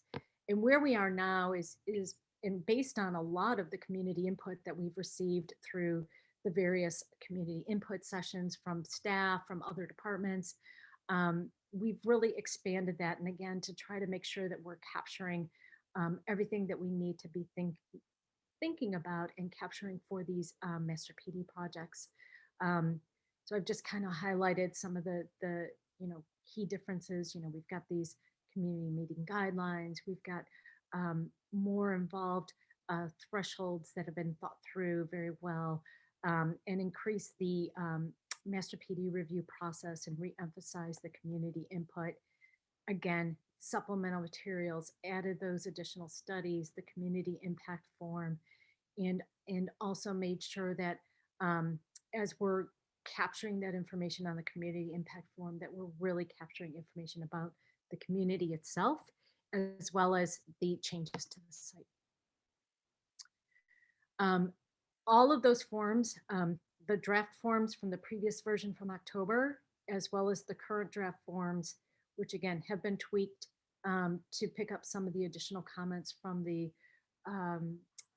December workshop meeting. Those have been posted on the city's website. And, you know, I feel comfortable and pretty confident that I think we've captured everything that the commission was hoping to achieve with this master PD addendum. But, you know, we've provided you the documents through the SharePoint. Last Friday, I posted those online. If there's any remaining comments or suggestions or edits, we'd like to refine those and then get these posted as final addendums to the CPC website, as well as the main departmental website as well. I will point out longer term, the overall development manual is you know, it needs to be updated, the graphics as well as some of the content. There's, you know, we have some new ordinances that we need to make sure that we insert in there. I think some of the departments have changed names since this was last written. The graphics obviously need to be updated. And we also need to take care of some formatting and make sure that we're double checking and making sure that the processes that are listed in there are actually the processes that we're doing right now. So that's going to be a little bit longer term, but we know that that needs to be done as well. And with that, I will turn it over for any questions or comments. Thank you so much, Ms. Razovich. I got it right that time, right? You made special effort to pronounce my last name correctly. So then I realized I need to make that D silent. Razovich. So great, thank you so much. Questions or comments from commissioners? Commissioner Searle. We work with neighborhoods across the city. Commissioner Searle, followed by Commissioner Lyons, followed by Commissioner Burnett. First of all, thank you for all this work that's been going on with the master PDs. And I think that, you know, they take so long. I mean, we've looked at Lakeshore East for 25 years or more. So this looks very thoughtful. And I was wondering about if we establish this committee on design, how that might impact the review process. Would there be something that would happen with these master PDs, which I think there should be, that would go through the committee, the design committee review process as well? Great question. That was a question that I asked when we were looking at that design committee. Who's going to take that answer? I'd like to defer to the commissioner. Sure. We have always anticipated that the master PDs would be a category of project type that would benefit greatly from going before the Committee on Design.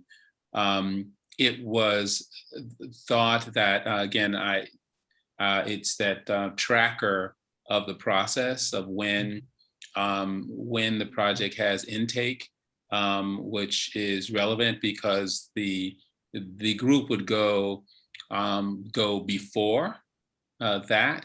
They would when they have a preliminary notion of the project.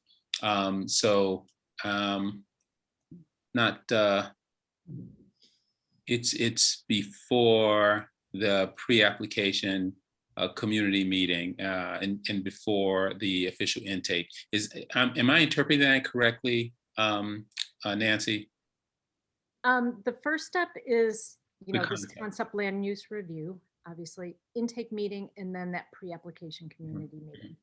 So Um, in that early stage of the process is when the group would go before the committee on design.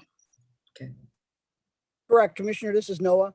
They would, the master PD process would have no bearing on that module. That module would be inserted directly into this process. It would be the same for this project. Got it. Thank you, Noah. Does that answer your question, Commissioner Searle? Yes, thank you. Thank you. Commissioner Lyons?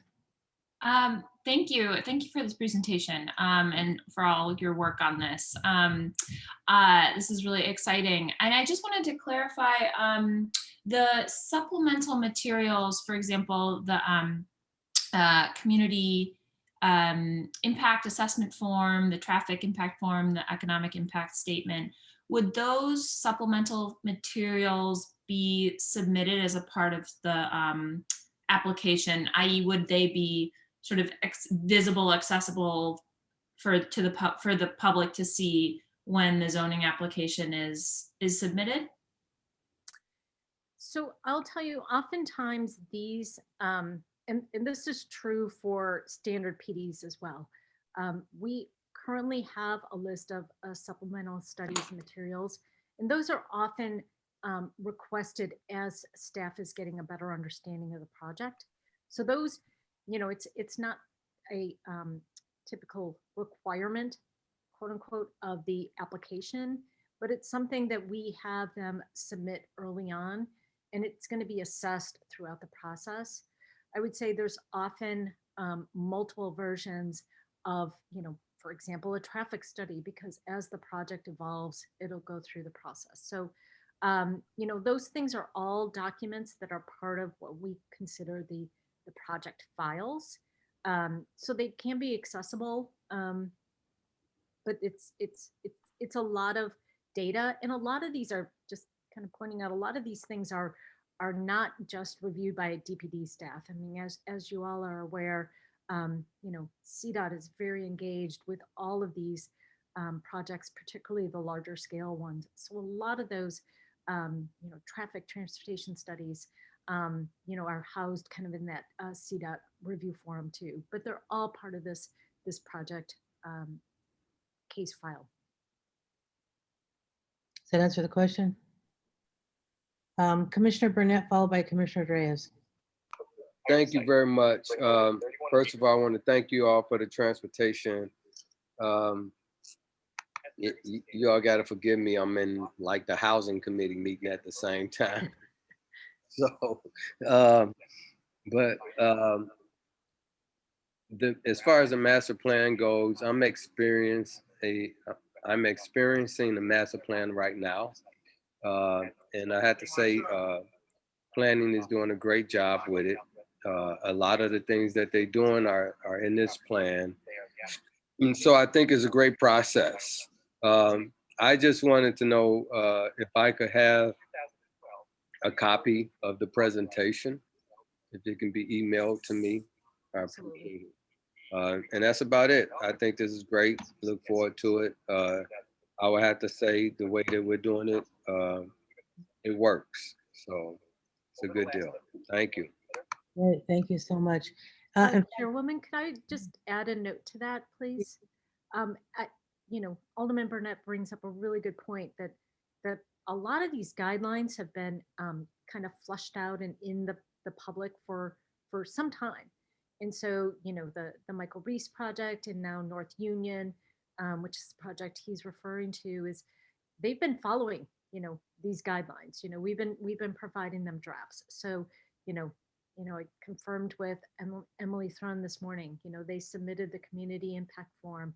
You know, we've got the website set up. So, you know, I think what we've also been doing is because of these active projects going on concurrently, they helped us figure out some things that, ooh, maybe need to be tweaked because it doesn't either make sense or, you know, it's not getting the type of information that we want. So, you know, it's out there, it's already living, even though we're saying, you know, we're now presenting the final versions.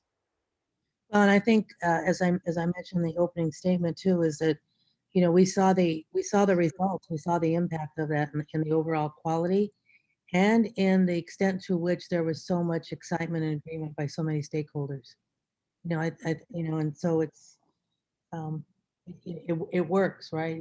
If done right. And so I know that you've used these projects as a way to tweak it, which makes it even more realistic in its implementation. So this is awesome. And also to Commissioner Burnett's request about the copy of the presentation, maybe you can send that to all of us.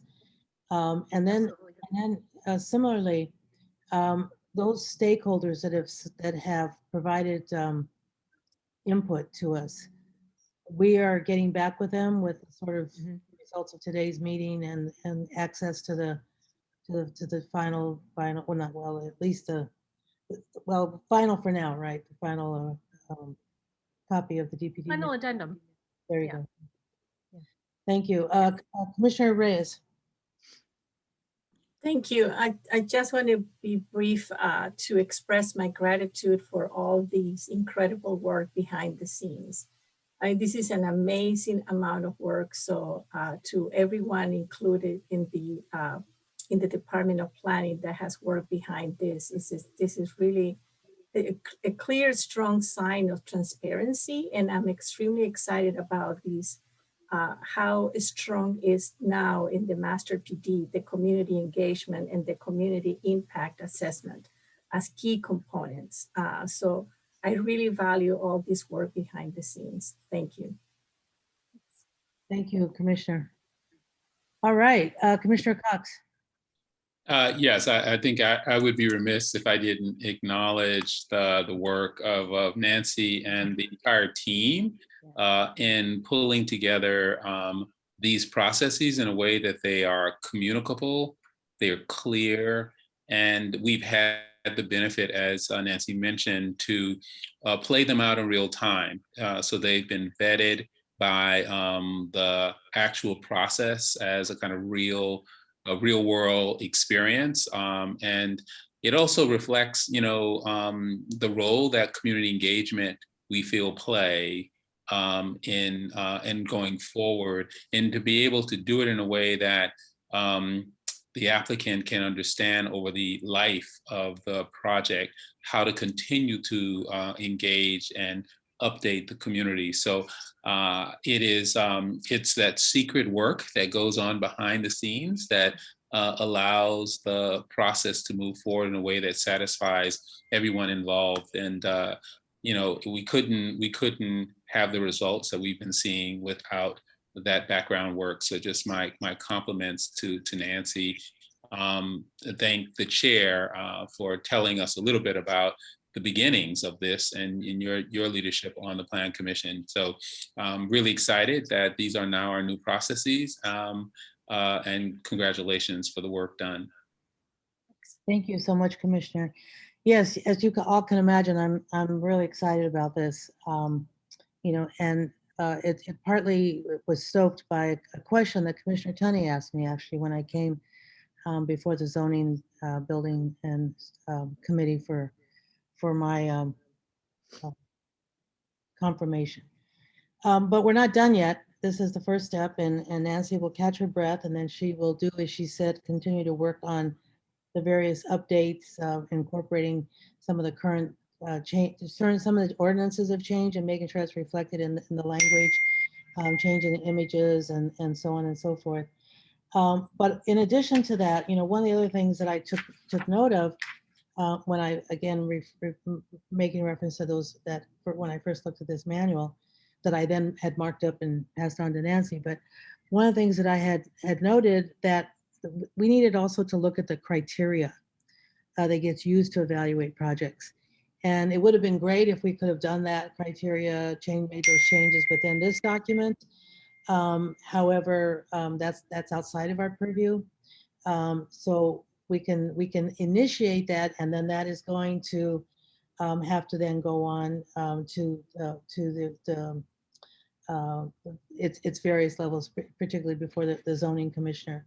So for example, when you look at the criteria, believe it or not, there's nothing there, well, virtually nothing, like one sentence that has no specificity on environmental impacts. So when we talk about some of our projects, right, there's really nothing there about environment, and there really wasn't much there about neighborhood impacts. And so we wanted to look at the criteria. Nancy, we'll start that process. We'll work with Patrick on that, and we'll go through the various channels we need to bring that back before us. And eventually that will come before the city council for their approval. So we want to look at the criteria to evaluate projects. We also want to look at the required distances attached to public notice requirements. So currently in the zoning ordinance, it's it's X number of feet, but it really just gets the immediate area. And so if we want to think a little bit more about the neighborhood impact, we want to at least go back and look at that and see whether or not that also needs to be amended. So more work to be done, but this is just really fantastic progress. And I guess the other group of people to really thank are the stakeholders who gave us their input. They got on board and on this process early on. Some of them sent really detailed comments to us, and then followed up later in attending in their follow-up comments and then attending the webinar. So I think without the stakeholder engagement in this, I don't think we would have had as great a document as we have had. So I really want to acknowledge and thank them. But again, Nancy, your fortitude is very much appreciated. And again, thank you also to you, Commissioner Cox. And with that, this does conclude this month's meeting of the Chicago Plan Commission.